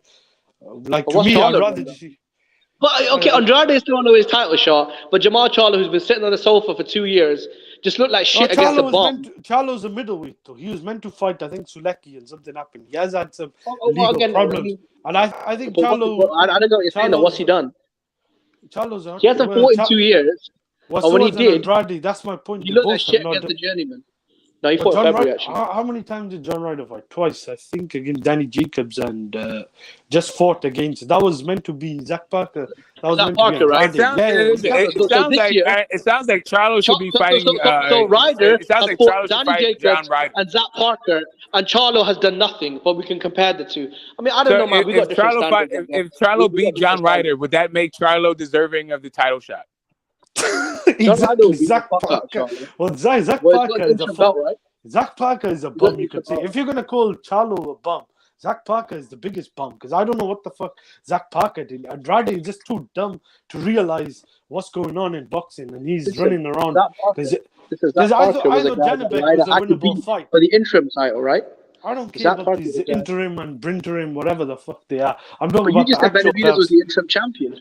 Yeah, No, I'm saying they you made, both got the interim belts. He's a champion. He's a unified champion. They could go into it unless the mandatory is called. My point is this: Zach Parker is nothing. Like I don't even know why Andrade pulled out to that fight. Andrade is the one who's been crying about this, so he has no help to I take. agree with Look, you. I agree with you. if You should cut Canelo, if Canelo agreed to fight Andrade instead of Charlo, I would not have said anything because I think Andrade is more accomplished and proven than Charlo. At that point, I would not have said anything. But John Ryder has not won a title. Like just because Bro, he's beaten, can you hear what you're saying? just because he's beaten over the hill Danny Jacobs. In 2 years, right? In 2 middleweight. years, he fought Danny Jacobs, right? This year, no, listen to me very carefully. This year, he fought Danny Jacobs and he beat Zach Parker for the interim title, right? Charlo hasn't fought this year. Benavidez just fought a shot to shit David Lemieux. Well, he's And you want to fighting give Caleb come on, Plant. bro. He's fighting. All right, who's better, Caleb Plant, David Lemieux, or Danny Jacobs? But he didn't fight Caleb Plant this year, though. Well, I'm just He's saying, if fighting he Caleb fights Plant him and next beats year. him, no, If you're talking about if you're talking about who's earned a title shot, I would say the two-time champion has earned a title shot more than John Ryder. The guy lost it twice on the scale. Okay, bro. Yeah. No, he didn't lose it twice on the scale. He lost it once on the scale. He lost it once with cocaine. Yes, exactly. Oh, okay, so my, Yes, he fought that David guy. Lemieux. What you're talking about? Washed up Danny Jacobs. The motherfucker just fought David Lemieux.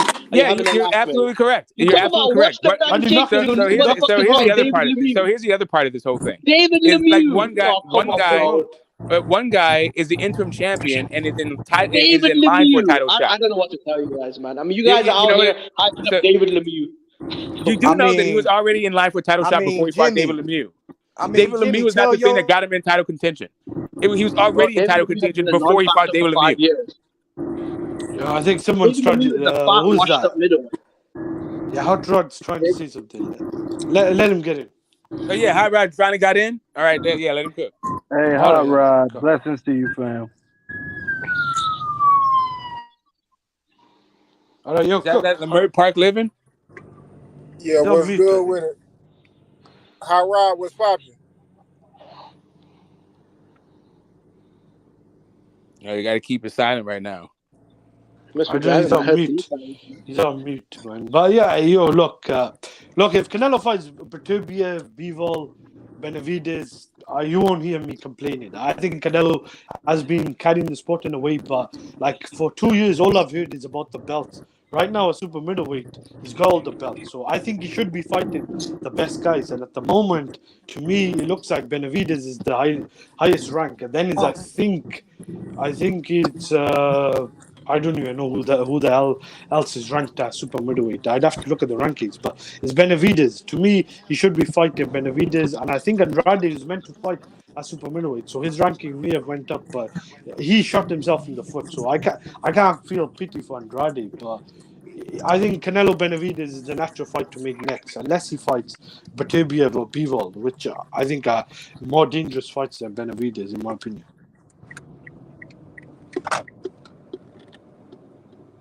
Yo, can y'all hear me? Yeah. Yo, what's up? Hey, yo, Q, thanks for letting me in, man. Appreciate it. Dan the Man. Oh my God, Dan the Man and Hamed on the panel today. Like, what? Yeah, what's happening, Smoke? What the fuck?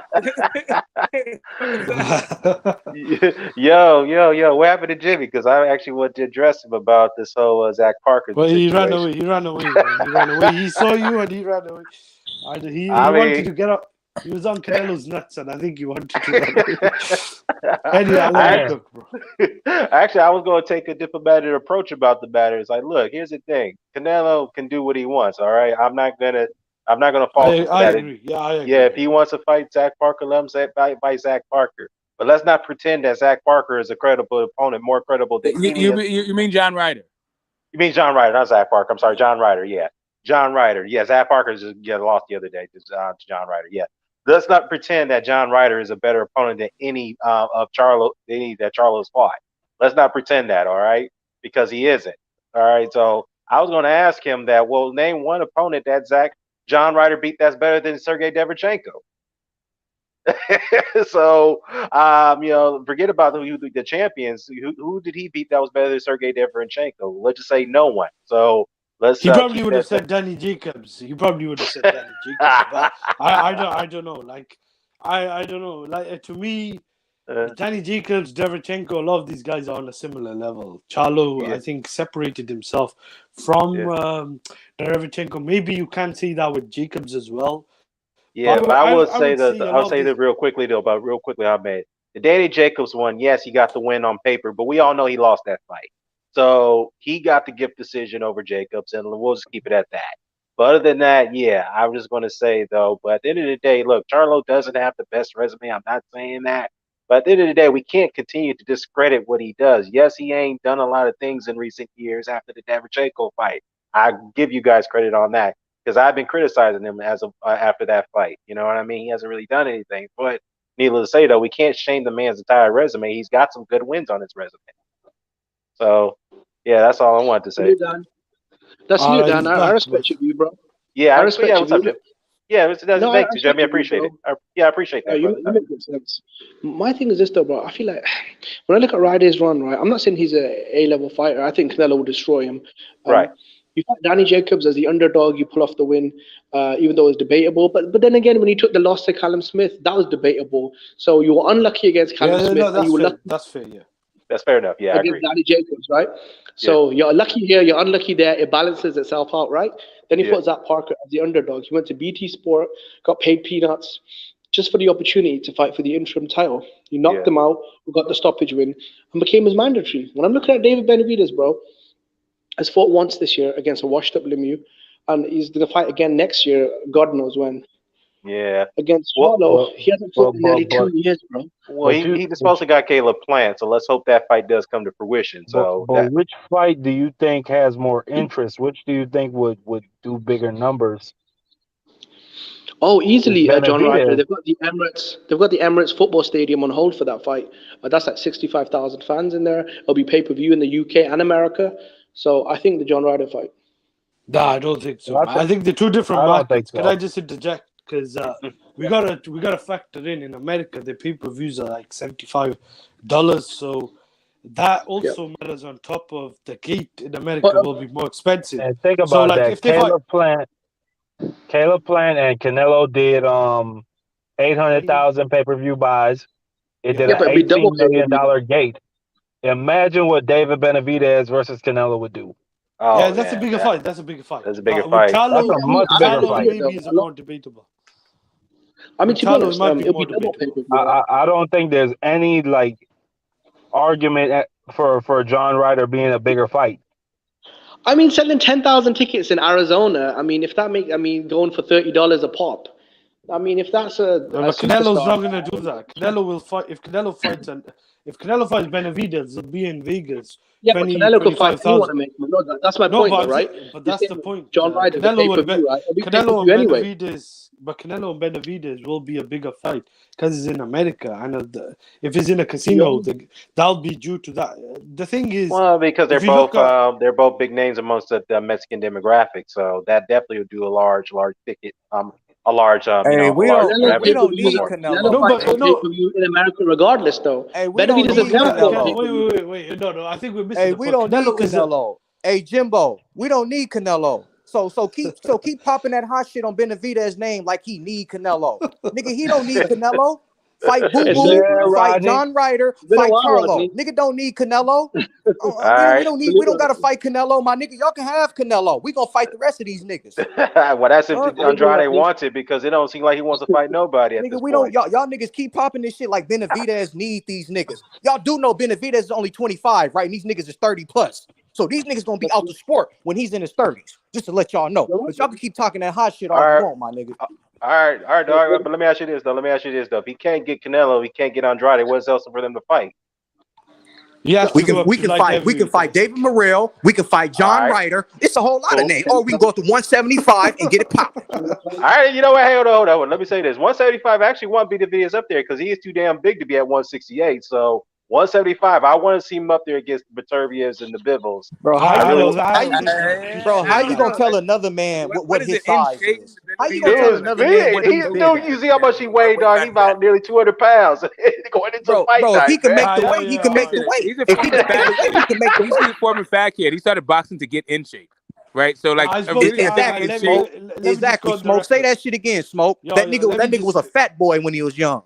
Let me just go on the record. I spoke to David Benavidez. I think he was on one of the YouTube channels. I forgot the name, but he did say the guy walks around 192 or 3. So he said he could do super middleweight this last year. He said if he could. Look, here's the thing. I'm like, if he could do 168, that's cool. But what I'm saying is, I would like to see him go up to 175. No, Dan, I'm agreeing with you. with you. I'm talking to Rod. We go to 75. We taking Bivol head off. We go to 75. We taking Bivol head off. Yeah, I was just talking to Rod. I don't know about that, Rodney. I don't know about that. Hey, I'm taking all bets. David Benavidez, my nigga. I'm taking all bets, nigga. And that's cool. You can support your fighter, but I actually like to see him in those fights. He actually do good up there. I don't support him. I just want to see great fights, and I think he's the best. You ain't talking to a fanboy. I come from football, bro. You ain't turned down no smoke, nigga. You think you that? Show me then, nigga. Jump your ass in the ring and show me, my nigga. I want to see them all smoke.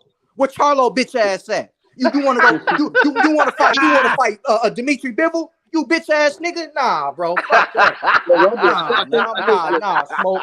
Not finna get this nigga past, smoke. What happened to that boo-boo fight? What happened to that boo-boo fight? Nah, bro. I'm on y'all niggas, bro. Y'all making excuses for Charlo, bro. Nah, we ain't making no excuses for him. We been criticizing them too, dog. We been criticizing them too, man. Well, why he ain't fighting nobody? Can I get a B-level opponent? Can I get something? I agree with you on that. No one's arguing. Of course. Yeah. I just want to see. Hey, cuz, can I get a B-level opponent? Listen, Rodney, mate, I think he's at a good approach though right now, Benavidez, because he's fighting Caleb Plant, and that's a good fight. After that, you can fight Morrell. I mean, look, he's got some really good options, you know. That's all I'm saying, Jamie. That's all I'm saying. Like Benavidez don't need Canelo. He can have a great ass career without having Canelo on his resume. I think if he beats Canelo, we're looking at maybe arguably the biggest name in America at the moment. Boxing, because probably. Unless these guys fight each other, Benavidez could capitalize because I don't know what's happening with that Ryan Garcia fight. Can I say something real quickly, if though? It does, Yeah, Ken, let me say something real quickly. You know what? Now that Benavidez is going to be tied up with Caleb Plant, which is going to be a good fight, it's going to force Jamal to actually say, you know what? He's got to fight somebody, man, because it's been nearly 2 years. And he's like, I hate to say it, looks like his money's running dry. So he's got to fight somebody. He's got to fight somebody on high caliber. He can't be taking on these low risk fights anymore, man. You can't do that. So, I mean, yeah, I'll give you Derevchenko credit, but the last 2 opponents, bro. And you've been out of the ring for so long. Yeah, what's up, Jen? Dan, you give him credit though, because Derevchenko was coming off of losses to Jacobs, Golovkin, and a lot of people thought he lost to Jack Koke, and he lost to Adamez after that. So I mean, you know, Derevchenko, is it fair to say he was a little washed? Yeah, he's coming off a loss. I give you on that one, but it was a controversial loss. Many people felt that he won that fight against Golovkin. So that wasn't a close fight, man. I thought that won 8-9 rounds. Like that was one-sided. No, I do agree. No, I do agree with the context matters because when Golovkin and what's his name, Danny Jacobs beat Derevchenko, they did beat Derevchenko, who was more maybe fresh and a better he was vision. In his prime. But you could see that the same with when Golovkin and Canelo fought and beat Danny Jacobs, because I thought Jacobs in the Canelo fight looked like the guy has lost his hunger. Then when he fought John Ryder, Chavez, and all these guys like Rosado, I thought this guy's a shell of himself. Yeah. No, I was actually, I was just talking about. Hey, can I ask y'all something? Why Charlo couldn't fight Danny Jacobs? Yeah, that's a good question. No, I agree. I agree on that one. For that fight. Saw the hallway I think Charlo conversation. ducked that fight. I ain't gonna lie. I think he avoided the Jacobs fight when Jacob wanted Yeah, that smoke. don't get me wrong. I'm not the biggest Charlo fan, but I know we not, bro. I rather just see Charlo. I rather just see Canelo fight. If it's not Benavidez or the guys like Batubia, Can I be honest? I'd I feel rather like he see him ducked fight Bubu better Andrade. fighters. My problem with Charlo I also would, started with Andre. I felt like that was a unification.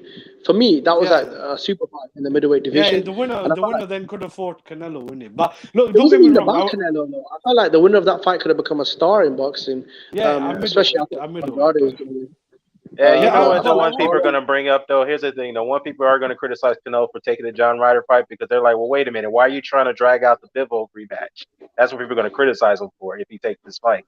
So they're saying that he had hand surgery and he's looking for a tune-up for. Yeah, and I agree with that. I don't disagree with that. I'm just saying his detractors are gonna come out and say that. That's what I'm telling you. Because if it's a tune-up, Dan, if it's a tune-up, before a big fight to me, then I'll give him a pass. But like, say if he fights him and then I don't know, fight Makabu and me or something, then at that point, I think it looks bad. But look, I would rather see him fight Andrade or Makabu than John Ryder. I really don't want to see this fight. Hey, you know what? It may not be Makabu, maybe Badu Jack, and the reason why I say that because Makabu and Badu Jack are fighting. Come on, bro. What is your beef with Ryder? Badu Jack ain't got no more value. Do Badu Jack got a belt? No, he ain't got a belt. They're fighting for the WBC title. Yeah, well, Makabu is mandated to fight Badu Jack. Yeah, Badu Jack is mandated for a challenger cruiserweight. Yeah, cruiserweight. Hey, you got a great eye because I can actually see Canelo fighting the winner. I can see that. Oh yeah. But yeah, but think about it: Badu Jack versus Canelo Alvarez. How would that look? How would that match? That's not bad. Actually, I like that. I know Badu Jack's a bit old, but Badu Jack can get knocked out. Hey, y'all think Badu Jack would be too big for Canelo? I think it'd be I'm big. just saying. I think he'll be competitive. Wait, he had cruiserweight. Yeah, cruiserweight. Yeah. He might. I think it'll be tougher than Makabu. I think it'll be much tougher than a Makabu fight. Yeah, because Makabu's been knocked out already, man. That's the thing. Well, Badu Jack been knocked out too, but Makabu, his punch resistance is kind of declining. You know what I mean? And Badu Jack, yeah, he's been in tough fights, but he hasn't really been knocked out for a very long time. You know what I mean? So Badu Jack's a better fighter. Makabu he's a better fighter. Very flawed. Yeah. Makabu's flawed, and Badu was more accomplished as well. I know it was super middleweight, and then I think super middleweight though. I mean, he was big though. He was to me a natural light heavyweight. I don't know how long he was at light heavyweight. I think he lost to Pascal, and then he pretty much was it a draw or loss? I can't remember. He disappeared then up to cruiserweight. Hey, isn't Pascal the one that was on steroids? Yeah, he got one. Yeah. Yeah. He was on the pharmacy. So what happens to the fighter that loses to someone that's on steroids? Like they don't get that loss like off their record. Like how does that work? Like that's not. I mean, it like, depends. It depends. Yeah. Sometimes it's a no contest. Sometimes it doesn't get reversed. Well, you know what? Usually doesn't get reversed, but guess what though? At the WBC convention recently, I didn't know why they did this, but hey, it had to be done. But 31 years ago, two fighters fought. Jeff Finnick and Azuma Nelson, the first fight. If y'all had watched that fight, if you guys had go all the way back, Azuma Nelson, I like Azuma Nelson, I like the professor, but he lost that first fight, but they ruled it a draw. But the WBC, since they sanctioned that fight, they went back and at this convention this year and said, okay, we're going to reverse that result after 31 years later and give that win to Jeff Finnick. That's what they did. So, yeah. Wait, was Azuma Nelson the champion at the time? Yeah, he was a champion. So that means Jeff Finnick technically is the champion of the world. Yeah, he technically was a champion, but they had a rematch, and Azuma Nelson got knocked him out in the rematch. So, So basically, Finnick is going to get credit for the title in defense, or actually for the win, because he was coming up in weight. So he gets credit for the title win, but he loses in his first title defense. I was about to say like that means Azuma Nelson's whole title reign is like invalid. Yeah, it came to an end that day. Basically, that's what it was. But he regained it in the rematch.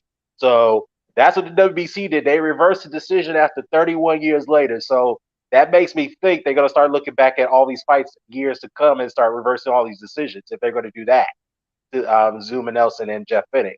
I mean, rightfully so. Yeah. Jeff Finnick won that fight. You know, he didn't get the decision. He should have gotten the decision, but that could to Rod's point, they could do that but it's gonna probably take them years to look at it and review it. You know what I'm saying? So yeah. Damn, and you said 31 years later? Yep. Shit. Yeah. And here's the thing, they usually don't do that. The sanctioned bodies never reverse decisions, but the WBC was the first sanctioned body to do that. They reversed the decision. Unless they did it many years ago, I don't remember, but I have to go back and check. But shit, 3 decades later, they reversed the decision. A fight that we all knew, and I watched it as a kid, that Zuma Nelson lost. And I like Zuma Nelson. He lost that fight, but he got a gift, a draw.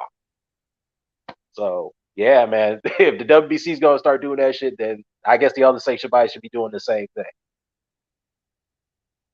My opinion. Yo, can I just ask you guys all a question? Like, yeah. I didn't watch the Dillian Whyte fight against Franklin. I was wanted to hear you guys' thoughts on that fight. Man, generally, I gotta say something about that one. But look, Dillian Whyte, I know is a new coach with Buddy McGirt, but the dude's lethargic as always, much slower than ever.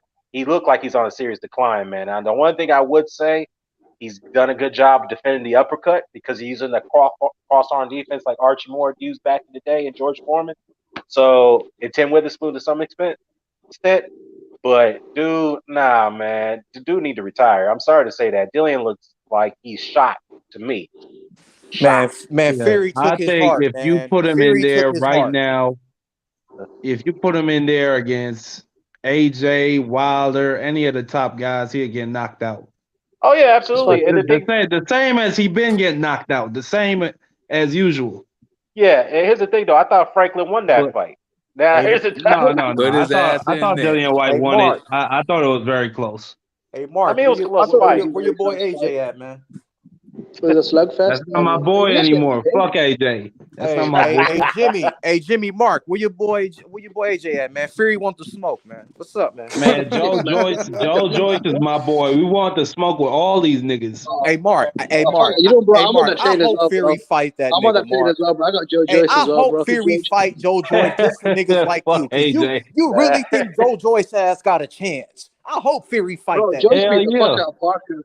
Joe Joyce is Parker, bro. 270 pounds and has a pace like that. Hey, Mark, I and pray he has we get that bricks fight, in his Mark. hands. I want that fight, Mark. I want that I don't know fight if Fury too. wants that fight though. I don't know if he wants to take it. Fury don't want that fight. He's fighting Derek Chisora. I know, but Joe Joyce. I got you, but Joe Joyce called him out for that event before for that date before the Chisora fight got announced. And Fury's like, nah, man. Yeah, he's like, nah, man.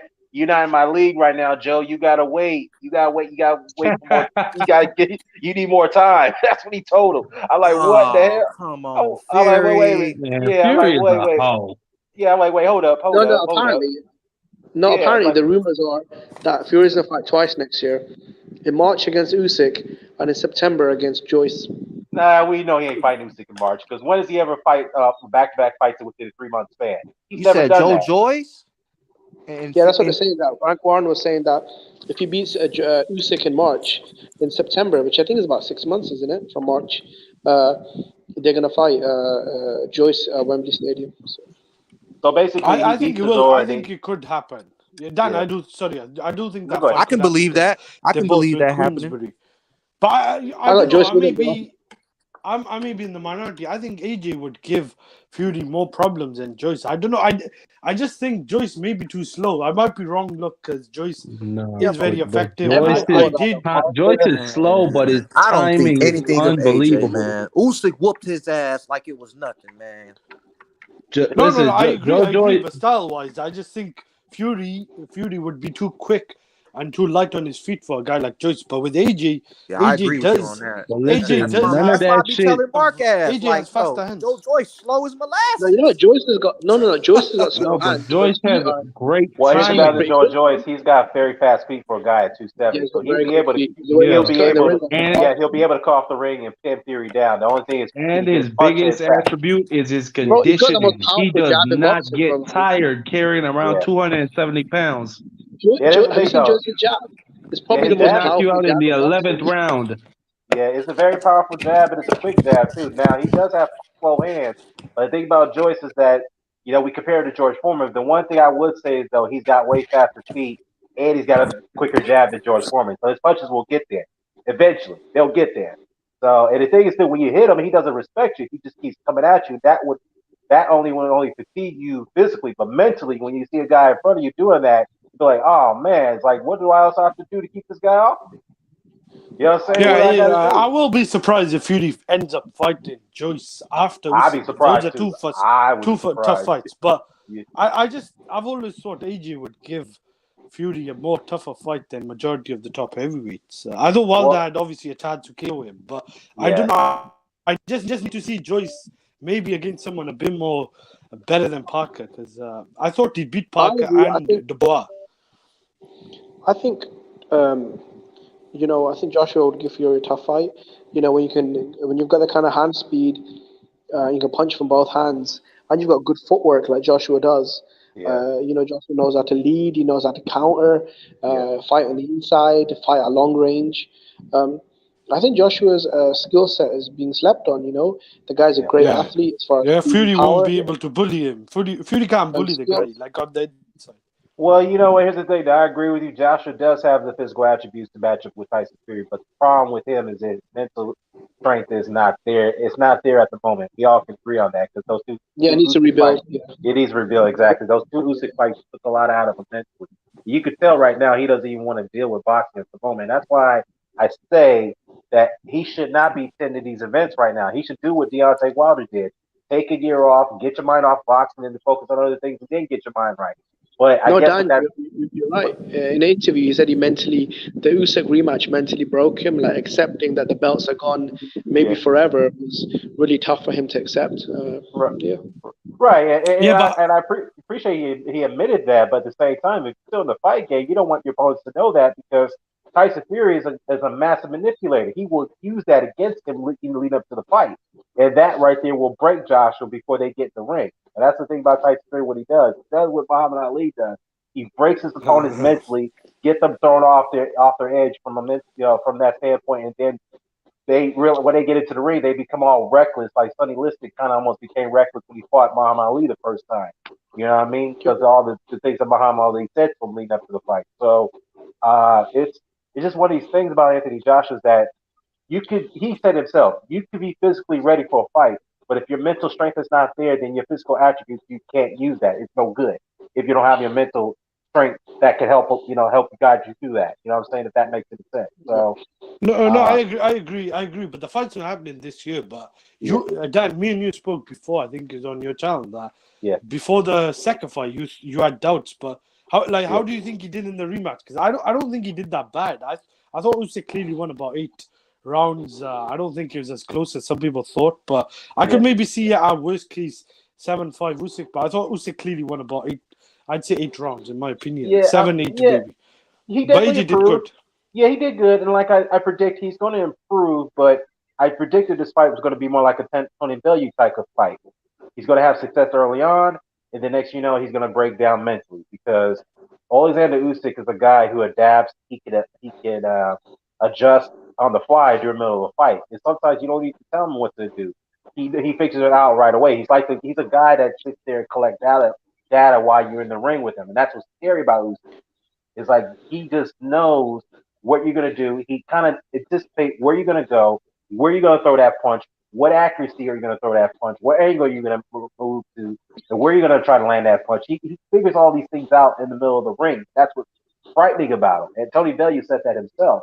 So my point is that again, I did predict he'll do okay, but it just won't be enough because Usyk is just levels above him. It's just the way it is. It's the same thing. It pains me to say this.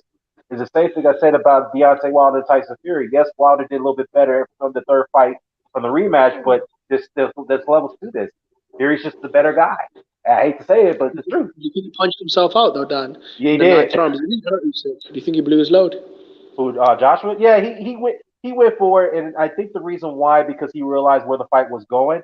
He feel like he knew the fight was getting out of his hands, especially after the 7th round. That's why he started to turn it up a little bit in the 8th round. But I also think that he was realizing that he was blowing he was losing stamina. So he had to go for it. That's probably what he felt. He's like, forget it.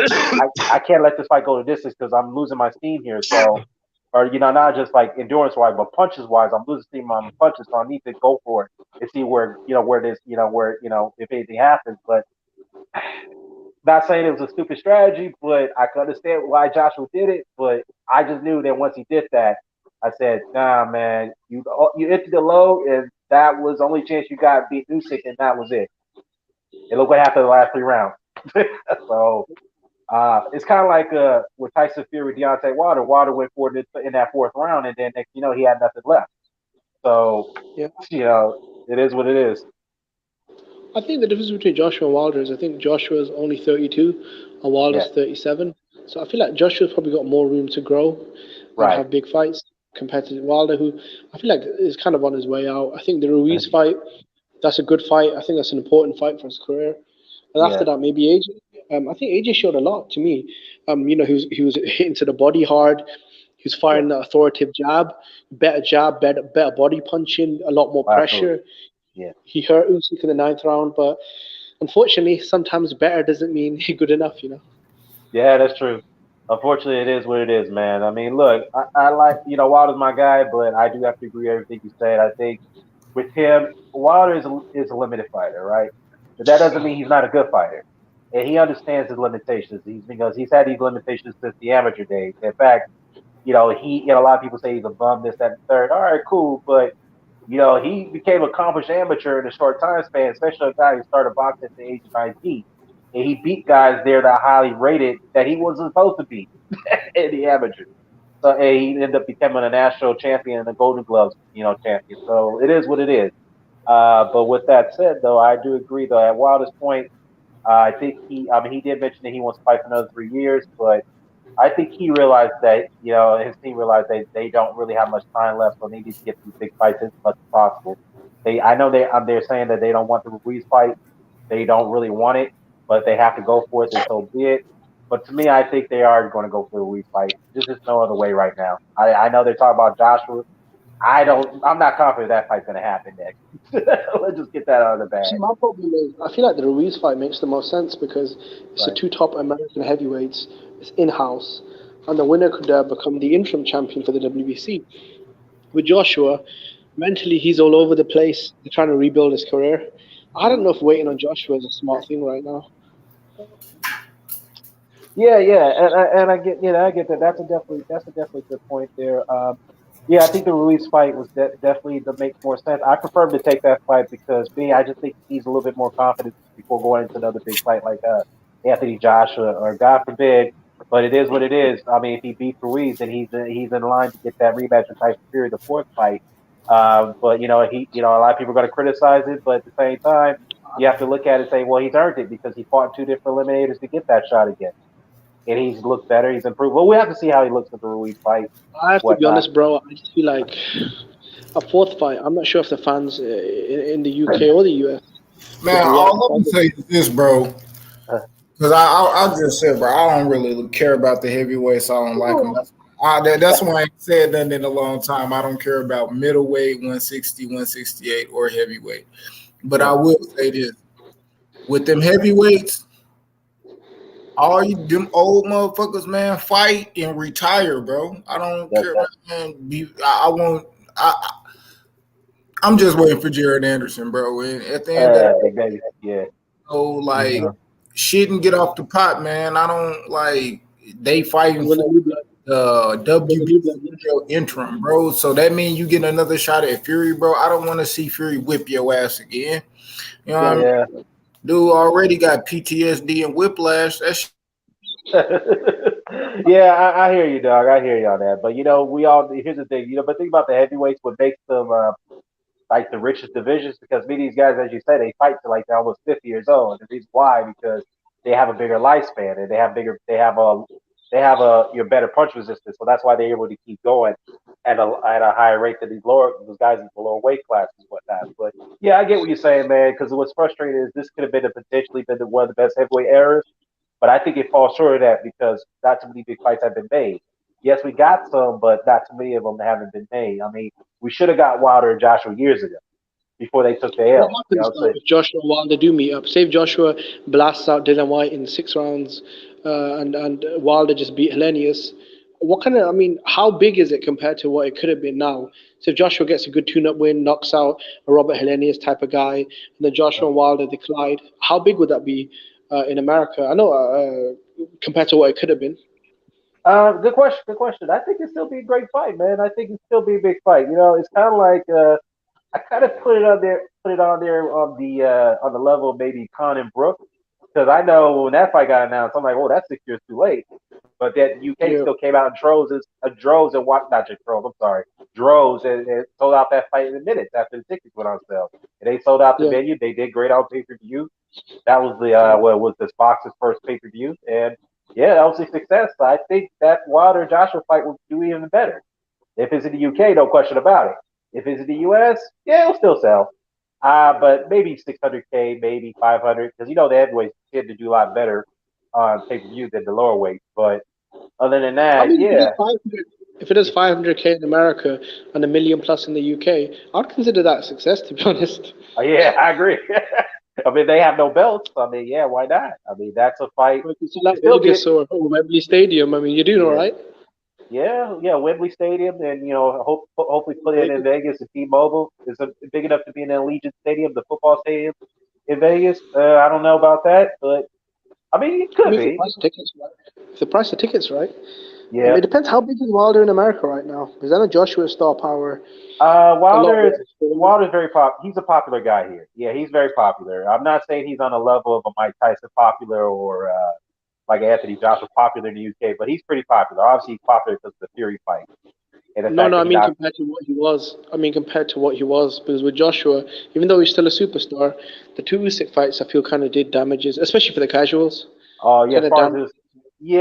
his Yeah. decline in popularity, you know what?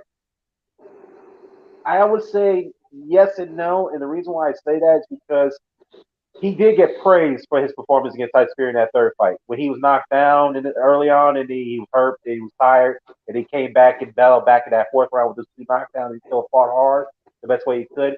He earned a lot of respect for people, even though, you know, after that performance. Even though he got beat, but people still were behind him because he fought hard. He didn't give up. He went out on his shield. So there was some respect there, and he gained a lot of new fans overnight over that. But at the same time, you know, when it comes to the casual boxing fans, they want to be around a winner. You know what I'm saying? They gravitate towards that. So if you're not winning, then you're going to lose some bit of support there. So I guess I it's think that kind of happened like, to Joshua a bit. yeah, I it mean, kind of that happened to happened Joshua. Yeah, go ahead. But you have to remember, Dan, about several years ago, Tyson Fury was fighting on undercards, and that's why he left England, because he wasn't a big star here. And Anthony Joshua was selling out stadiums back to back against anyone. It's changed quite a lot since then. So I think the Ruiz fight, for me personally, I'm not from the States, but I feel like if he knocks out Andy Ruiz, because of the Yeah, fans involved, you've got the Mexicans, you've got the Americans, it's a yeah. big media fight. I feel like if he knocks out Ruiz, that'll definitely help build his star power. With Joshua, if he destroys Dylan White in the UK, that's a big fight here. I think that'll help his star power. Oh, And I think then if they absolutely. meet, yeah. Yeah, I absolutely. That's why I really want that Ruiz fight, because if he beats Ruiz, and I think he will, and it won't be an easy fight, because I don't know why people think this is. Some people think it's a four-card conclusion, but if he beats Ruiz, then I'd be like, you know what, great win, but it's a good win on your resume, because you know that's what Wild is lacking, is those wins. And he needs those wins. You know what I'm saying? So that's why I really want that Ruiz fight for him. If he could A get lot of that people think win, that's an easy fight. A lot of people think that's a 2-3 round blowout for Wilder. I know that's the thing. That's what I'm worried about, because if he does knock out Ruiz within 2 rounds, and some people predicting that 3 or 4 rounds, and they'd be like, "Well, he's supposed to knock him out anyway," so I'm not giving credit for that. I'm like, "Well, come on, man. You know what I mean? They're going to use that to No, further you degrade." have to give him credit though, because Ruiz is a former unified champion, top five guy, never Yeah, been stopped, as a winner over right. Joshua. Yeah, To yeah. You blast got to that give him guy out credit for it. 3 rounds. I mean, that would be, I'd say that would be his best win of his career. Yeah, at that point, it is. There's no denying that. So it'll be his best win of his career. There's no shame to that. So yeah, man, that's why I think they definitely going to go with that Ruiz fight. They got no choice. I mean, they could say, well, we prefer the Anthony Joshua fight. I know Shelly Fake was out there in the UK like a few weeks ago. I think it was at the Yeah. well, what event was it? Was it at the Queensberry event? Yeah, it was a Queensberry card. I don't know why he Yeah. was there. Maybe he was talking with Frank Warren about the Tyson Fury fourth fight. I don't know. He was there at that Queensberry card. Oh, So I think they were. I think Warren was trying to make Joyce versus Wilder. What do you think about that fight? that's a good fight too. I mean, I prefer. I mean, obviously, I prefer Wilder to fight Ruiz first, then fight Joyce or Fury afterwards. But yeah, I like that fight. I like that See, for fight. me, And I think the Ruiz fight is smarter because I feel like it's easier than yeah, Joyce, and it's also a bigger profile fight. With yeah, Joyce, I feel like it's more dangerous, and there's not really anything on the line, so it's kind of weird to make that fight. yeah. Good point because Joyce is a big. Well, size wise, he's bigger, but height, Wilder's got is an inch taller than Joyce. So he has the height and reach advantage. I mean, the height and reaches. I think Wilder has a slight reach advantage over Joe, but that's still a Yeah. very tough fight. I agree. I think that's a much tougher fight than Ruiz because Ruiz is a guy. He's got to work hard to get inside. He's a short guy. He's compact. He doesn't have a long reach. And I think the way to beat him, all you have to do is keep him at the end of your jab. Keep it on the outside and don't even give him a chance to come in the inside. That's how Joseph How big? Parker beat it. I'm sorry.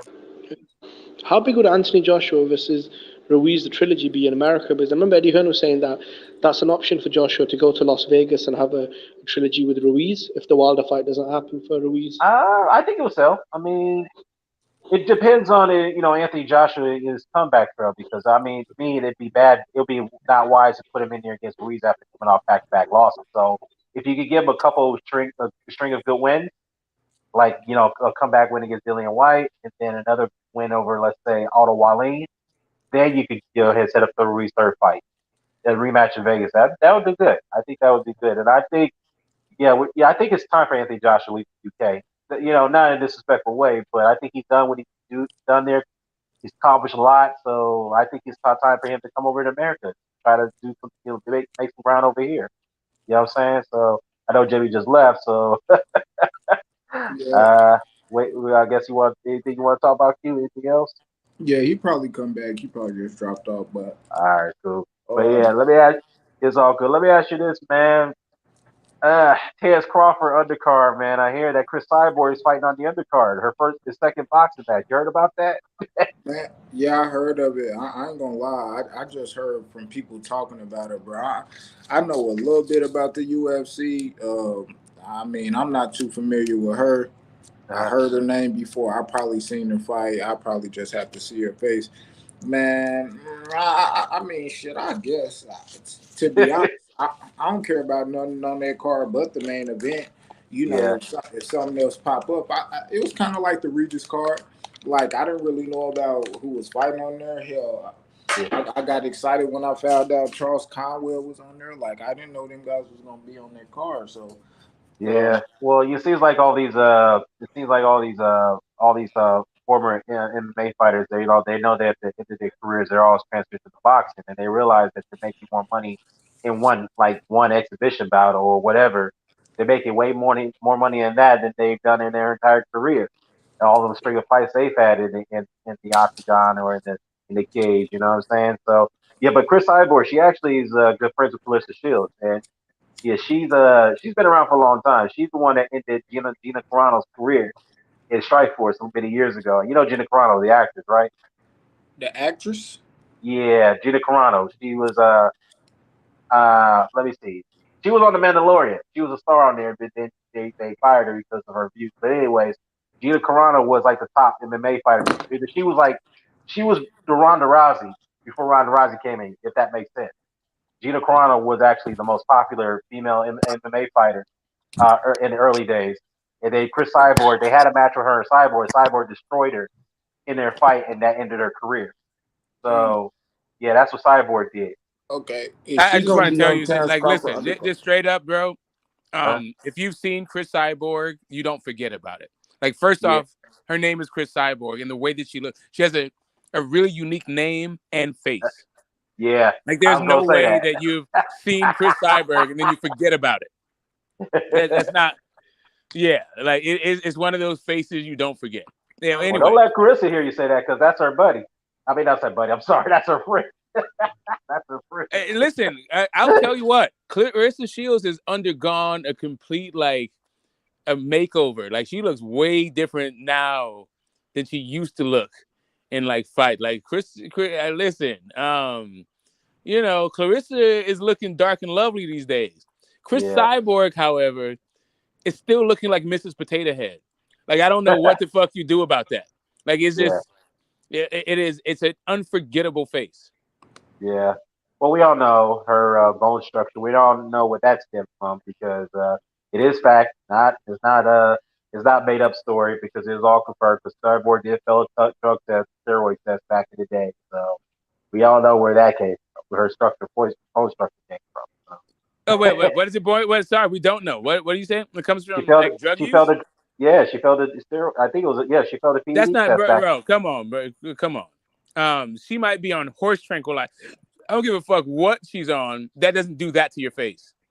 No, it does. No. You know, sometimes when you take a certain amount of testosterone, that can change your bone structure.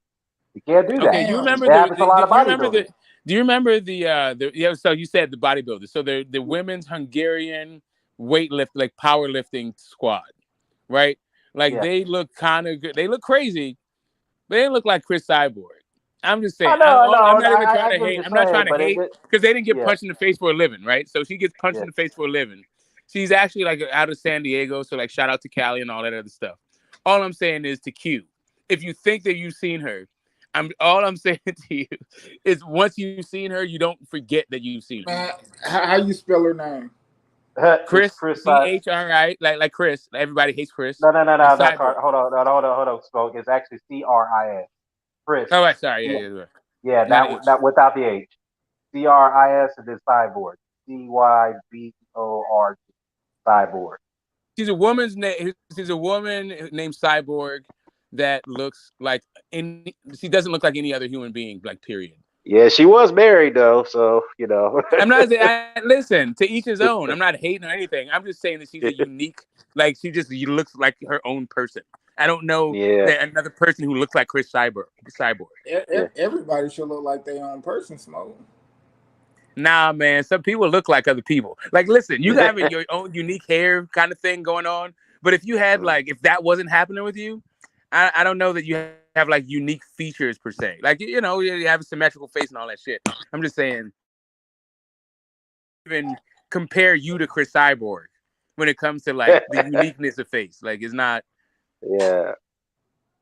It's not close. There was this one guy. He was an actor, and he was in like a bunch of like kind of boxing movies. He had this really long fucking chin. I can't remember what his name is. He had a really weird chin, but he didn't look like any other person. It looked like he had even a fake chin. The boxing movie? That. Like, say again? You talking about Dolph Lundgren? No, not Dolph Lundgren. That's that's Ivan fucking Drago. That dude's a goddamn poster boy. Yeah, hell of people look like that guy. He looks like you can't tell if he's a Russian or a Swede or a Swiss. Hell of people look like Norwegian. I mean, like he looks like. Stop hitting it so hard, Q. What's up? Hey, yo, but I was gonna say though, Canelo, man, he went off on Lionel Messi, right? After Argentina beat Mexico. I'm not sure you guys into the World Cup and all, but yeah. I saw it, man. Yeah, fuck Messi. Yeah, I seen Curl on that, man. Chill out, man. No. Some serious shit, bro. Like, I'm gonna be honest, and this for sure, bro. Man, I know Mexicans done worse after winning some shit, burning jerseys, wiping that shit with their ass, man. Like, come on, man. Y'all know how, man. Come on, bro. We don't do that. Well, Messi, the rumor is he'll sign that big contract deal to come over to the MLS with David Beckham's Inter Miami, right? 2-year deal. Hope he breaks an ankle. What? What's up? Hope he breaks an ankle. So Canelo trying to run down on him, man. Hey, Messi got some money, man. He knows some gangsters, man. Yeah, he know a lot of people. He know a lot of people, bro. Whatever, man. That's on him. Well, he beat y'all team. He beat your squad fair and square, Piero, man. Come on, man. It wasn't Argentina losing to Mexico losing to Argentina in the World Cup is nothing new. It's just, I'm used to that shit. Yeah. You just don't. It's disrespectful to just like do what he did. It's just. Yeah, I got you. I got you. It's not hard to explain. It's just like Mexicans like uber patriotic. That's the way I was raised. I love being American. I love being Mexican, bro. It's just they don't play like that. Yeah, well, when he comes to the MLS, boy, the MLS got a big Mexican fan base, and when he comes out here, because I'm not sure if you're in LA, but I'm in LA. But Yeah, when I'm he in LA, comes bro. out, oh yeah, LA, oh yeah, cool. If he goes to LAFC game and Miami plays LAFC, or they pay the LA Galaxy, boy, they're gonna come out in droves. They're gonna heckle him. They're gonna boo him. They're gonna start throwing trash at him. They're gonna do all kind of stuff. So yeah, they. One But would hope. anyway, One would hope. yeah, but you know what? The rumor is Ronaldo may be coming over here too, so he might go to NYCFC. That's what the rumor is on that. Actually, that's not the rumor. I mean, maybe he has a condo in New York, so he may, if he goes to MLS, they say he might go to Miami with Messi, or he will go to New York to play with NYCFC. That's what they say. But I don't know. Yeah, MLS is the retirement for these guys. Really? They have the lowest average. They got they got a lot of the really good players that they were good when they were young and stuff. They come over here. Yeah, I gotta say what Beckham you're was the saying, first. because that was back in the day when David Beckham came in, when it was only 12 teams. That was like in 2007, 2008. But it ain't that league anymore, bro. Trust me, their average age is 25 years old. That's extremely young, and they got a lot of guys coming from Brazil that's playing in MLS at the young ages, and and the Premier Leagues and the La Ligas and the League One, they're all looking at those guys and they're all recruiting them and buying them out on transfer fees. They're bringing them Well, over yeah, here. because they're young and they're From Brazilian, of MLS. course. Yeah, Of from course. MLS and Mexican too. So yeah, I wouldn't say the MLS is a retirement league, man, because you would No, say I said for those guys. For those guys, I'm not saying this a retirement league for everybody. No, I'm saying for players, because they had it it's LAFC just got Gareth Bale. Fucking Wayne Rooney plays at DC. They just come here to get some money. Yeah, well, yeah, Wayne Rooney's coaching over there. The reason why, because he got ran out of Derby County. We all know what happened there. I guess people are looking at it and saying, well, he went over to DC because he can't get relegated. So at least what he could do is okay, I could coach them, get them into the playoffs for a few seasons, hopefully get to the MLS Cup final, and then after that, I could go back to England and then get a better job in the Premier League or the Championship. But what it is, man. But yeah, man, U.S. better beat Iran tomorrow. They better beat them.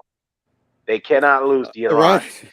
They lost them before, but now they should beat them. They should beat Iran. They should beat them. They should beat them. But Iran just England couldn't beat them, So. Well, no, it was in England. It's Wales. Wales got killed by Iran. So. Yeah, well, Wales they've never been really good, man. They've got over the years they've had some very very good players, like fucking elite players, but as a unit, it's just What if Wales beat England, man? That would be a trip because they got to play them. Hey, Belgium lost, so that's crazy. Oh yeah, that was unexpected. Now they've been eliminated, because they've lost twice already. Belgium didn't. Oh, they lost twice. Who they lose? I think they lost. They lost the first game. Oh shit. Yeah, they lost the first game. Yeah. Belgium. That's we got De Bruyne, who's the captain of that team. I mean, they got a squad. They got a squad on that fucking team. It's like a fucking FIFA team and shit. Yeah, it is what it is. Yeah, but anyways, back to Canelo, man. Yeah, he could trying to threaten Messi and all that stuff. All right, that's cool. We'll see if Messi decides to come over here. But speaking of Canelo, man, what are your thoughts about him fighting John Ryder in the UK potentially? I mean, it serves a purpose, to satisfy whatchamacallit, mandatory or whatever. But yeah, I mean, he's it all depends on how his hand feels, So we'll see what happens, because it depends. It depends how his hand feels and see where he's at, physically. I'm not saying mentally. I think he's still got a very strong mental mindset, but physically, let's see where he's at right now and see if he can still make good use of that repair hand, whatnot. Obviously, his left hand, that's a strong hand in my opinion, because he throws those big left hooks that be hurting guys. So we'll have to see on that. But the rumor is that he may go to the UK and fight him there. What are your thoughts about that? Well, I mean, that's what Eddie's been saying. I know Canelo in the past have said that he wants to fight in England. Yeah. Oh shit! Can you hear me? Yeah. I guess it's silence. Yeah. I was definitely. Hey Q, man, I'm gonna log off, man. But thanks for having me on. I appreciate it, bro. I appreciate for sliding through, bro. I don't think you could hear me. Yeah, I don't think you could neither, man. All good. Dad, man, appreciate you for sliding through, man. Yeah, see you, Dad, man. Yeah, but what you were saying, Puro? No, I was just saying that. Yeah, I mean, like Eddie's definitely that's the fight that he wants. You know, like Canelo hasn't mentioned Ryder by name or anything like that, but in the past he has saying he wants to fight in England. I mean, if he fights him, it's like whatever. You know, like it'll satisfy mandatory. So, goddamn, Q, stop hitting this hard. Can't help it. Yeah. So, I mean, like the last thing that I've heard of any kind of opponent, he said it was going to be a tune-up at 175. So. John Ryder's at 168. Yeah, at 175. That's what he was thinking. Yeah, but he says man. he's not going to make the final decision until January when he starts hitting the bag. Yeah, man. I really don't care what Canelo do. He can do whatever he want to until somebody, do something to make me feel like it's like it gotta happen. Like, to me right now, I see nobody that has done something or enough to make me feel like, man, that shit gotta happen. I feel like David Benavidez could have been closer if he would have fought in November, like he said. Yeah. On top of fighting Caleb Plant. Mm-hmm. And then I'd be like, ooh, if he get that win, oh yeah, I might want to have to see that depending on the fashions of the wins. But the Caleb Plant fight, yeah, it'll depend on the fashion of the win. Uh, Joseph Parker or John Ryder. I guess I ain't mad at him if he fight him. He go over there. He's still making this little run. He still got momentum. He still got the juice. And if anybody else, could do something in between time, in between time, we talking about Andrade, pulling the fight out his ass. You talking about Charlo, pulling something out, fighting somebody at 160. Shit, 168, like, man. But just right now, what we got, man, it's whatever, bro. Like, come on, man. Mean, I hear you. Like before Canelo lost to Bivol, I wanted to watch him and Maul, but Maul, man, with the inactivity, bro, I don't even know that's a good idea. He's gonna fight Bivol in September. I don't know if you heard me or. That's the only one I care. My bad. Can you hear me?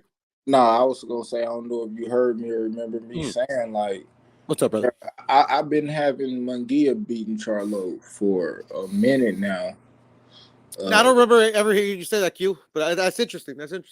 Yeah, like the activity, like the inactivity. I hear you. And it was around the time people were saying Munguia ducking and all that, bro. I don't care about none of that shit, man. I mean, they already signed a contract, bro. Like, neither of these guys ducked each other, bro. It's fucking awesome, man. Like not Munguia ducking him, but just ducking Andrade, not taking that fight, and like, bro, man. Yeah, but Q, like, it wasn't a duck though. Like, literally, he signed a contract to fight Maul, bro, and the fucking the deadline passed. He didn't duck him. He had a fight. Yeah, I heard that they ain't do it because I guess Oscar De La Hoya, wanted rights for it to be on DAZN, which, bro, why is that a problem? Like, why is that a problem, bro? But check this out though. But like, he made Ryan and fucking Tank, bro. Man. Like literally, like Munguia, like I'll be serious too. The Munguia needs to like fucking like check Oscar, bro. Because like, if I was Munguia, I'd be pissed. Well, I heard that was a problem too in that fight. For a second, like, and Oscar De La Hoya came out and said it, like, bro, why would I just cut DAZN out? One of the biggest fights that I've been able to make, and I've been partnered with them and doing fights for them for so long. Just because I'm doing a fight with Showtime, why would I not put that shit on DAZN? That's bullshit, bro. And I don't give a fuck with. I don't give a fuck what nobody said or nobody thought about that shit. That's bullshit. Don't be, oh man, Oscar De La Hoya didn't make the fight because it should have been straight on DAZN. Man, fuck you, dude. I've been doing business with somebody that been helping me put my fight somewhere because I ain't been having nowhere to go. In the moment I make a big fight, just because it's one of the top guys on my thing, I shouldn't let it be on the platform that I've been doing business with. Man, fuck y'all. Y'all don't know shit about business, bro. That shit's stupid. You don't know shit I about agree, no man. business. All this shit is stupid to me, bro. You know, it's just like it is what it is, man. So I think that was bullshit. I think Al Heyman or whoever negotiate, they just be getting a little too greedy with that shit, bro. Like, come on, man. How much money do you fucking want out of these guys, bro? Because only thing that say to me is like you're just getting a bigger piece. You're receiving a bigger piece out of your fighter, which you getting a percentage off his check. So the more money he make, if you're getting him a bigger deal, a bigger slice of the pie, all that shit, bro, that's because you're going to make more money. Don't be trying to do all that shit like the fighter this, fighter that, bro. Bro, that shit go both ways. And they acting like that shit don't. So, bro, get out of here. Because he don't got no problem sitting the dude who he trying to do so much for on the fucking shelf. And how is that helping him? It's not helping him at all, man. But it's not the first time, ain't the last time, bro. Gary Russell sat out for a cool minute because he pissed off Al. Man, come on. Man, stop preaching to them motherfuckers, man. Stop doing that. Stop doing that shit, Puro, man. Yeah, that's why I say fuck the promoters, bro. Fuck all of them, bro. But you know, because they playing us, bro. You know, but motherfuckers, you know, be defending them and shit and this that, and the other. I'm like whatever, man. Really, like to be honest, Q, man. I come on here on YouTube, bro, just to like troll now, bro. Ain't nobody on here really trying to talk. Man, 75% real shit, 20% trolling, and 5% jokes. Or really trolling is jokes. So man, I'm gonna just say, I'm gonna say 75% real shit, 25% trolling and jokes, man.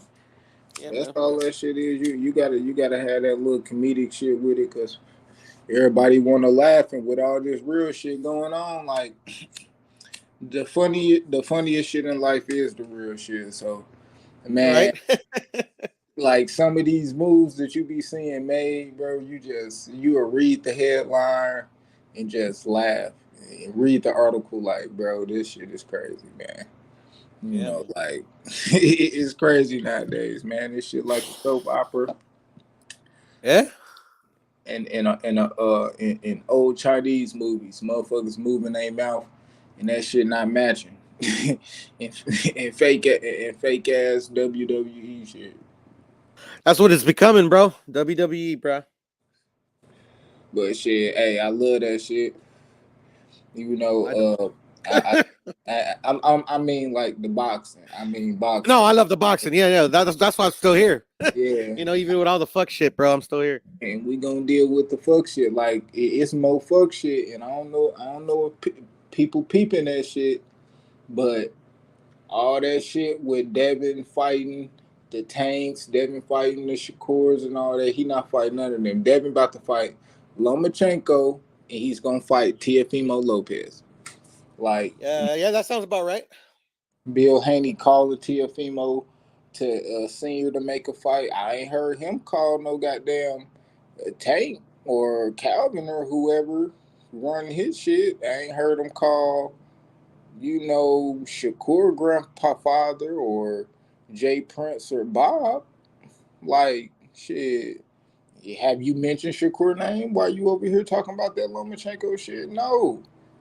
You trying to get that Teofimo. You called Tio dad and left a message on his phone and said let me know what's up. So that's what I see, bro. All that other shit, don't entertain that shit. He got 2 fights lined up, just like Tank got 2 fights lined up. And Shakur trying to get acquainted to the weight, and it looked like he asking for a lot of smoke. So we gonna see who he end up with. But you capping, bro, fucking Shakur, man. Shakur stay capping, bro.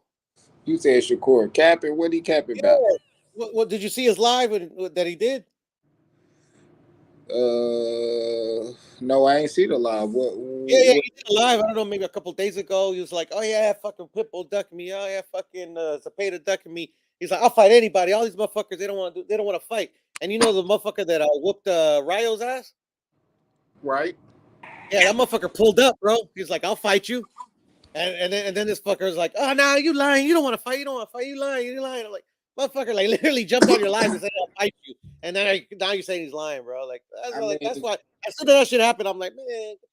I mean, I don't know. I know. I said Devin name and Smoke up here. So man, go Smoke, get that shit off You your chest. know, man. You know Tom Biz stay on my breath. What you thought? Like the guardian angel of Oakland? Was he gonna put a buzz in my ear and fix my connection? Get my trout all done and my dinner ate in my belly? Right time for this shit. Hey, get that shit off your chest, man. Yeah, man. Look. That fat fucking bastard getting my belly fucking Shakur Stevenson fucked his opportunity off. And now he wants everybody to capitulate to the fucking myth that his PR people came up with. Like, straight the fuck up. This dude fought at 120. He fought nobody at 126, didn't defend the title. He fought nobody at fucking 130. For real. Defended the title once.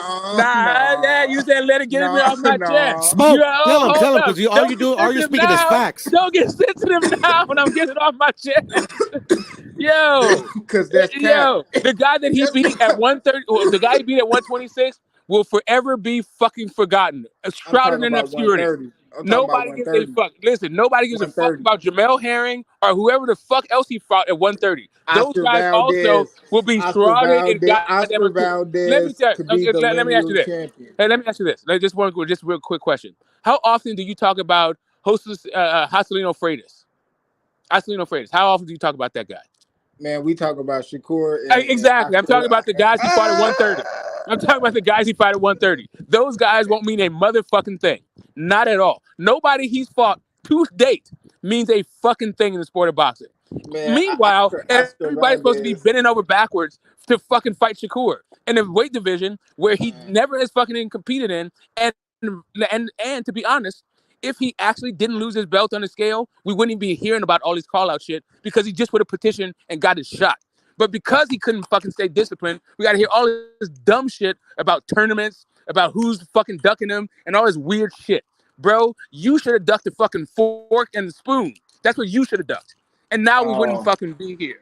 Now, Bill Haney is calling out goddamn Teofimo Lopez and Tank Davis because he's been had fucking smoke with them. And they have and they have an actual track record at 135 pounds.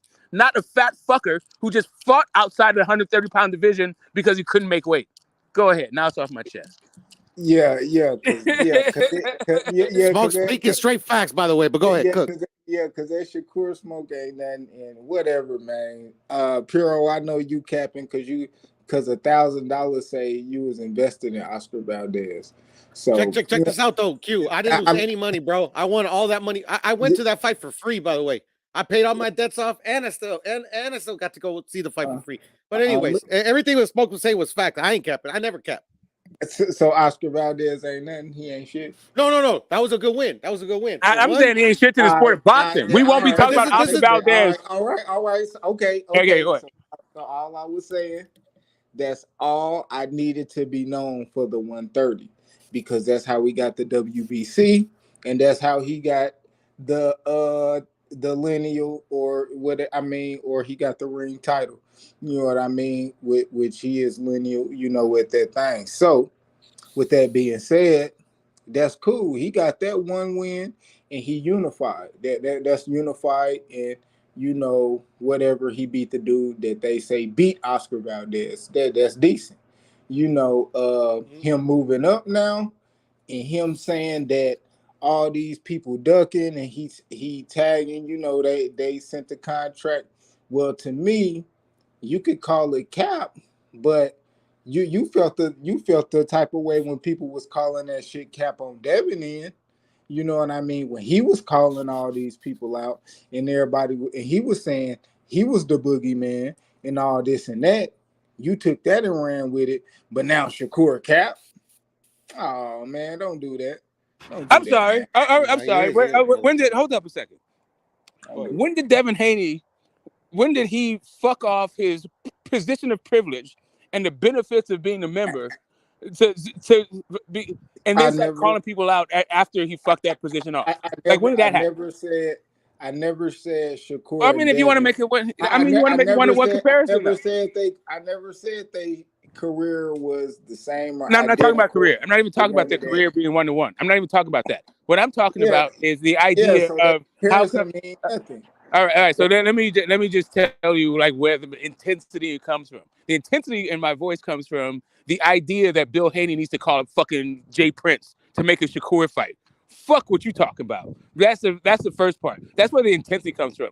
But the cap thing that comes from is the idea that this is a 1-to-1 thing. That the reason why, like, I'm not mad that Shakur is calling people out. I am kind of mad. I am mad because the reason why he's calling people out is because he fucked off his fucking position being goddamn spoiled. That's really what my fucking thing is about. Right? Yeah, so now this dude is doubling down on being a fucking spoiled brat. I mean, but that's cool. That's cool. But the bottom thing of really what I was saying in that whole little gist was they don't even want to fight Shakur. They want to fight T.O. Correct. And I prefer the T.O. fight over the Loma fight. I want Tank to fight fucking Loma, and I want Devin to fight T.O. Shakur Stevenson don't even figure in my shit at all. Shakur is one of those guys that if Devin Haney was to stay around 135 and shut up all the haters, then he should fight Shakur, and he should fight Ryan Garcia, and he should fight Tank. That's where Shakur is. Shakur is behind all of those people, though. I mean, yeah, I mean that's cool if you see it like that, but if I just see like Devin fight Lomachenko, after he fight Lomachenko, he gonna move up and he aiming for Teofimo, hopefully for either a vacant title or I'm gonna say Regis, because Bill Haney called him out. A minute ago, man. I probably say a couple months ago, he was on the Boxing Voice and he was like, "Yeah, man, he go up. The first person we'll fight, man, I fight Regis." So bullshit. I think that's a good ass fight, and Tio is a good fight. First fight for him to actually go up. Because I think that'll be in a position to get a vacant belt because I think Josh Taylor gonna drop his belt after he fight Catterall, and maybe for that vacant belt or something like that. But yeah, the TO shit is what I know gonna happen because shit he called the Teofimo Senior, man, make that shit. Yeah, that's what I'm saying. Regis, that's why. I wanted to slap that dude up. I would have been mad at the TO fight instead of the Loma fight. I wouldn't have actually been mad at the Shakur fight instead of the Loma fight, to be honest with you. But I understand the Loma, like why you would choose the Loma fight, and I'm not mad at that. But like, if I was like, if I could just wave a magic wand and have the fights that I wanted, it wouldn't be Devin versus Loma. It would be Tank versus Loma. Yeah, I want that Devin and Teal fight. I want that Devin and Tio fight. Exactly. I want the dads in there. I want that build up. I want them to put that email champion and all that shit they be talking on social media. I want to put that shit to bed. Yeah, that's a big fight, man. I mean, it could possibly be both of they. Think about the promotion. It could be possibly both of their first pay-per-view fights. I mean, Tio just got he been selling this fight, amazing knockouts and shit. So if he get Sander Martin, he regular as fuck. If he get him out of there, then you got Devin building his fight up off a Lomachenko win. That they probably could go into a decent little size Las Vegas pay-per-view. And I think that's cool, especially if it's for a title, man. Most definitely if it's for a title, but if not, yeah, man, run that Regis fade. I love to see that shit that I've been, them was, yeah, that Regis, I love that fight. Let him live, bro. Let him live. That's a good fight. It is a good fight. Regis will kill that dude, bro. Here's what happens when you take the shitty end of the stick. You go down there and you beat the the corruption and everybody's expectations. You rise to the occasion in the biggest fight of your career. Now you're in the fucking driver's seat. You get to choose the WBO if you want to go that route. You get to choose the WBC if you want to go that route. And probably, like, quiet as it's kept, you could probably get the WBA and the IBF too, just because of your cachet, your name value, and the fact you're a champion in the lower division, right? Right? It is what it is. Like, what you that guy mean? can choose. What you mean? Pick one of them to fight, belts to fight for. Yeah, exactly. Like, he can move up and be like pretty much. He can go right to the championship shot in the WBC and WBO. That's already in their rules. But in the unwritten rules, in the culture of it, he can pretty much be like at the top of the pecking order just from moving up and being undisputed. Like you know how Terrence Not in Crawford. his next fight. Nah. See, and that's what I was gonna say. Nah, because even with Terrence Crawford, he picked a belt, and that's the belt he was with because he not ranked in no other sanctioning body and never was. Once he moved up and fought That's not the issue. That's not the issue. It's a different thing. So the WBO had at that point in 2017 when Bud did it, they had that in their rules that he could move up and challenge. WBO already has that. The WBC with the franchise title has since added that same kind of privilege. But the actual tradition is you could, because you're the champion, when you're moving up, you have a special privilege. And especially when you're moving up from like 135 to 140, where you're like 135 is more of a established division where the name value and it's actually even a more lucrative division. So when you come up from that thing, what you'll see is a whole bunch of thirsty fucking killers at 140 that want that fucking smoke from you because you're a little dude and they can make their career off of you.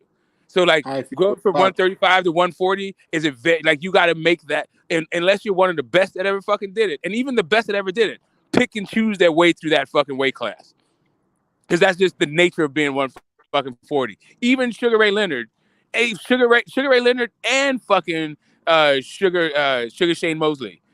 Sugar Shane Mosley just skipped the entire division, but Sugar Ray Leonard like picked his way through that shit. He wasn't fucking with Arguello and goddamn Aaron Pryor. Nah, fuck that.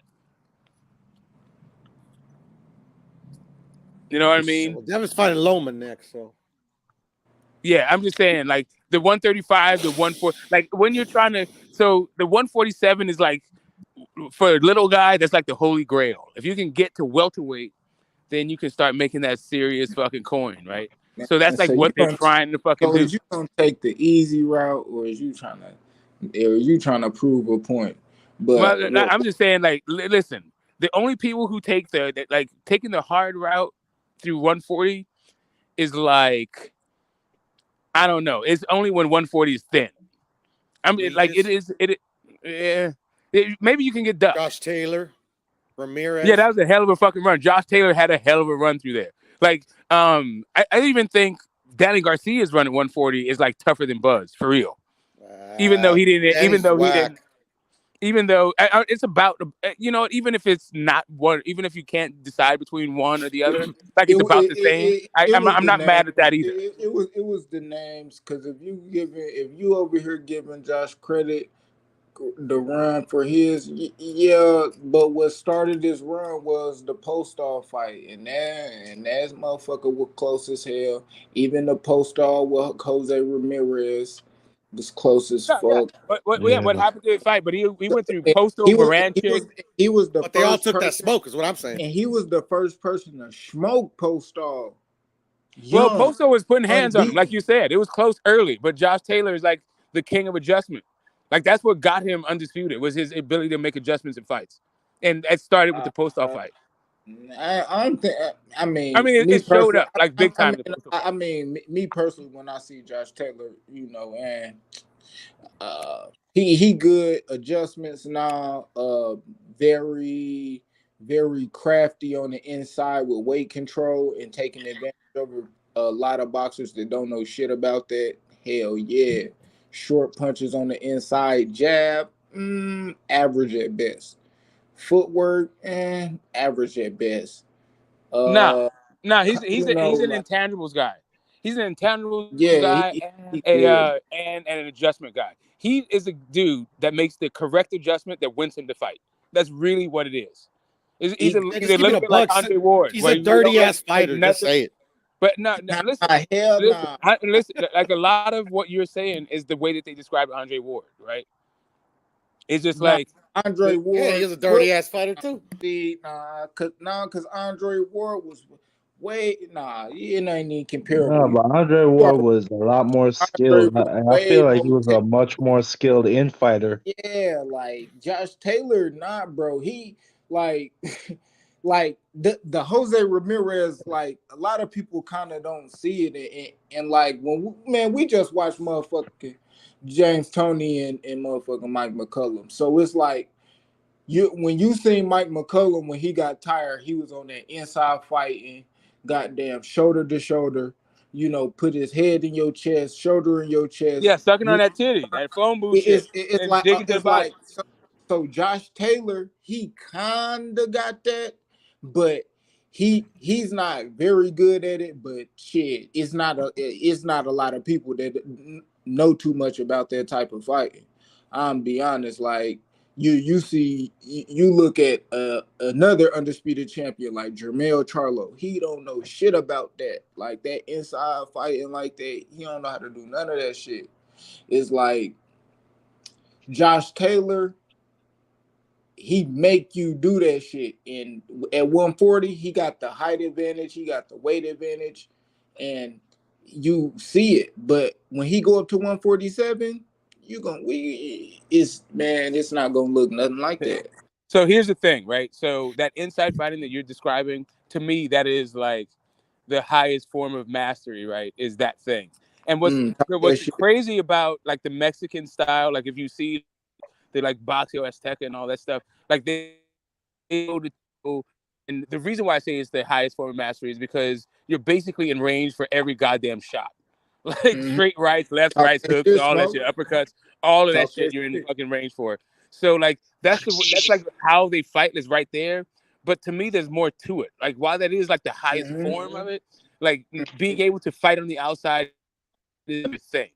Being able to move around the ring and not just stand still is a fucking another thing. So like while like I can appreciate it for its like highest form of like you're in range for every goddamn thing, it is missing something for my sensibility because I also like distance fighting and all that other shit, right? So yeah, when it comes down to it, Josh Taylor to me is a guy that might be getting his ass whooped by any particular kind of style early, but he figures that shit the fuck out. Okay, I understand that. Yeah, I understand you on there right there. But I just and when I like say you the gotta. Mexican style, I'm like general thing. I'm not talking about like Nacho Bernstein where like while they talk about like it's a toe to toe like rock and soccer thing, like his thing was actually very slick and technical. I'm just saying like the way that people talk about their fucking style, where it's just like you're It's a there and different. it's like you gotta have a chin, you gotta have heart, and you gotta and you have to know how to fucking do. You have to throw a lot of shots and you should have some pop, that kind of stuff. I think like that's a lost art because when people talking that Mexican style, bro, it changed. It changed from being on the inside very crafty, being slick, a lot of arm and elbow, type of manipulation and stuff to throwing a lot of punches and having a good chin. That which is two different things, bro. Which I think, like the but Marquez versus the Quadras, right? I mean, they're yeah, two different weight classes, and there's something to be said for the way that they fight in those weight classes. But just as a general rule of thumb, like not too much defense mind. Like defensive responsibility is like your chin and your ability to like impose your will on the other guy. I say like man, Chocolatito, uh, fuck, man, I love it. Duran, shit, fuck. Yeah, but that's more like, that's Lloyd. neither one of those dudes are, although whatever. I mean more like the man like Munguia But used they to fight. He's not really like that anymore. Like Navarrete, like like not like Oscar Valdez, not like Marquez, right? Not like these other Mexicans. Like you get these guys, and that's why I said it's like a little bit of a trope. But I don't know if you watch, and this is I didn't watch a ton of it. I don't know how much of the fights you watched in the bubble, right, from Top Rank, where they were Man, I love them licensing. bubble fights. Top Rank was licensing like Boxeo Azteca or something. They were licensing those fights out of like Mexico, and a lot of them a bunch of those fights they didn't use much of the ring, right? It was like toe to toe in the center of the ring kind of shit. Like Stephen who do you take? Fulton. How do you take a back? Like, who's gonna take a backward step first, kind of stuff? Stephen Fulton and Brandon Figueroa. That's two great inside fighters. Man, that was good. Good. That rematch is coming up. Do you think I hope they're running back. Yeah, that rematch Are is they really coming gonna run up it back? at a different weight class, and Brandon has changed his style a little bit. Hey, I ain't gonna lie, that's ass. I kind of wanted to see that Raul Salim. He was talking mad shit. You know what I mean? Yeah. Fulton was scared. I mean, he said he's not vacating his. He's doing he's something. not vacating his titles at 122. He might come back down. That's what he said. I want to see that. I need to see that in Newey fight. Man, I when think Newey moved up. I think the only Newey is reason fighting Butler at the end of the year. I know, but Newey said he's moving up after. Easiest undisputed ever. Yeah. Easiest? Butler's gonna get killed, bro. He's gonna murder. Butler's gonna get killed. Yeah, I mean Devin shit was easy as shit too. At levels. No, it was. Don't get me wrong, but I'm just saying. But like, there's levels. I don't know if was Devin's easy. Man, you know Devin shit was easy. One fight on the belt. That's easy. I don't think Devin's was easier than was Devin's easier than Monsters. Okay, Devin's all right. So here's the easiest one. Here's the ones we got. We got Canelo, we got Bud, we got Devin, and now Monster, assuming he beats Paul Butler. Those are the four. It was so easy for Canelo that all these motherfuckers so Terrence Crawford, thus far, he knocked the nigga out in 3 rounds. Man, Monster. So you could probably say that was the easiest of thus far. Who? Jermell, Terrence Canelo, Crawford, Josh Taylor, Terrence. I think Jermell. I think Josh Taylor is one of the hardest. Usyk, I think Usyk and Taylor, and then I think Charlo is at the top, right? Like, I don't even know. Like Jermaine Taylor beating B-Hop, that was kind of. I don't know about that one. I think he lost those fights actually. We just talking. We just talking Bud on up, and if we going from there, bro, I say, I'm not talking about the runs because if I'm looking at like the fights and shit, I'm ranking it different than how I'm gonna say it. If I'm just looking at skill and how all of them fight, just all of them undisputed, and I'm ranking like the undisputed pound for pound. Bro, I think Bud probably the best. Then maybe Usyk. Fuck. Wait, are you talking about the skill? Are you talking about the skill of the undisputed fighter? Or are you talking about the skill of the opponent? Yeah, the fighters. Okay, good. I got you. Jermell was the best, bro. I mean, yeah, I think Mel had the best run. Like, I feel most connected to Mel run. Like, I liked his shit. I like his shit. You know, him losing, getting his shit back, draw, get. You know what I mean? All that shit. I like his shit. But I'm just talking about the skill of the fighters. Bud, Usyk, shit. Josh Taylor. Fuck. I don't know. Josh Taylor and Mel like right there, and then I say Devin. She ain't cute, man. You good? Damn. Who else undisputed? What's up, Cass? Usyk. We got Taylor. Mark, hey, Butch. Poodle.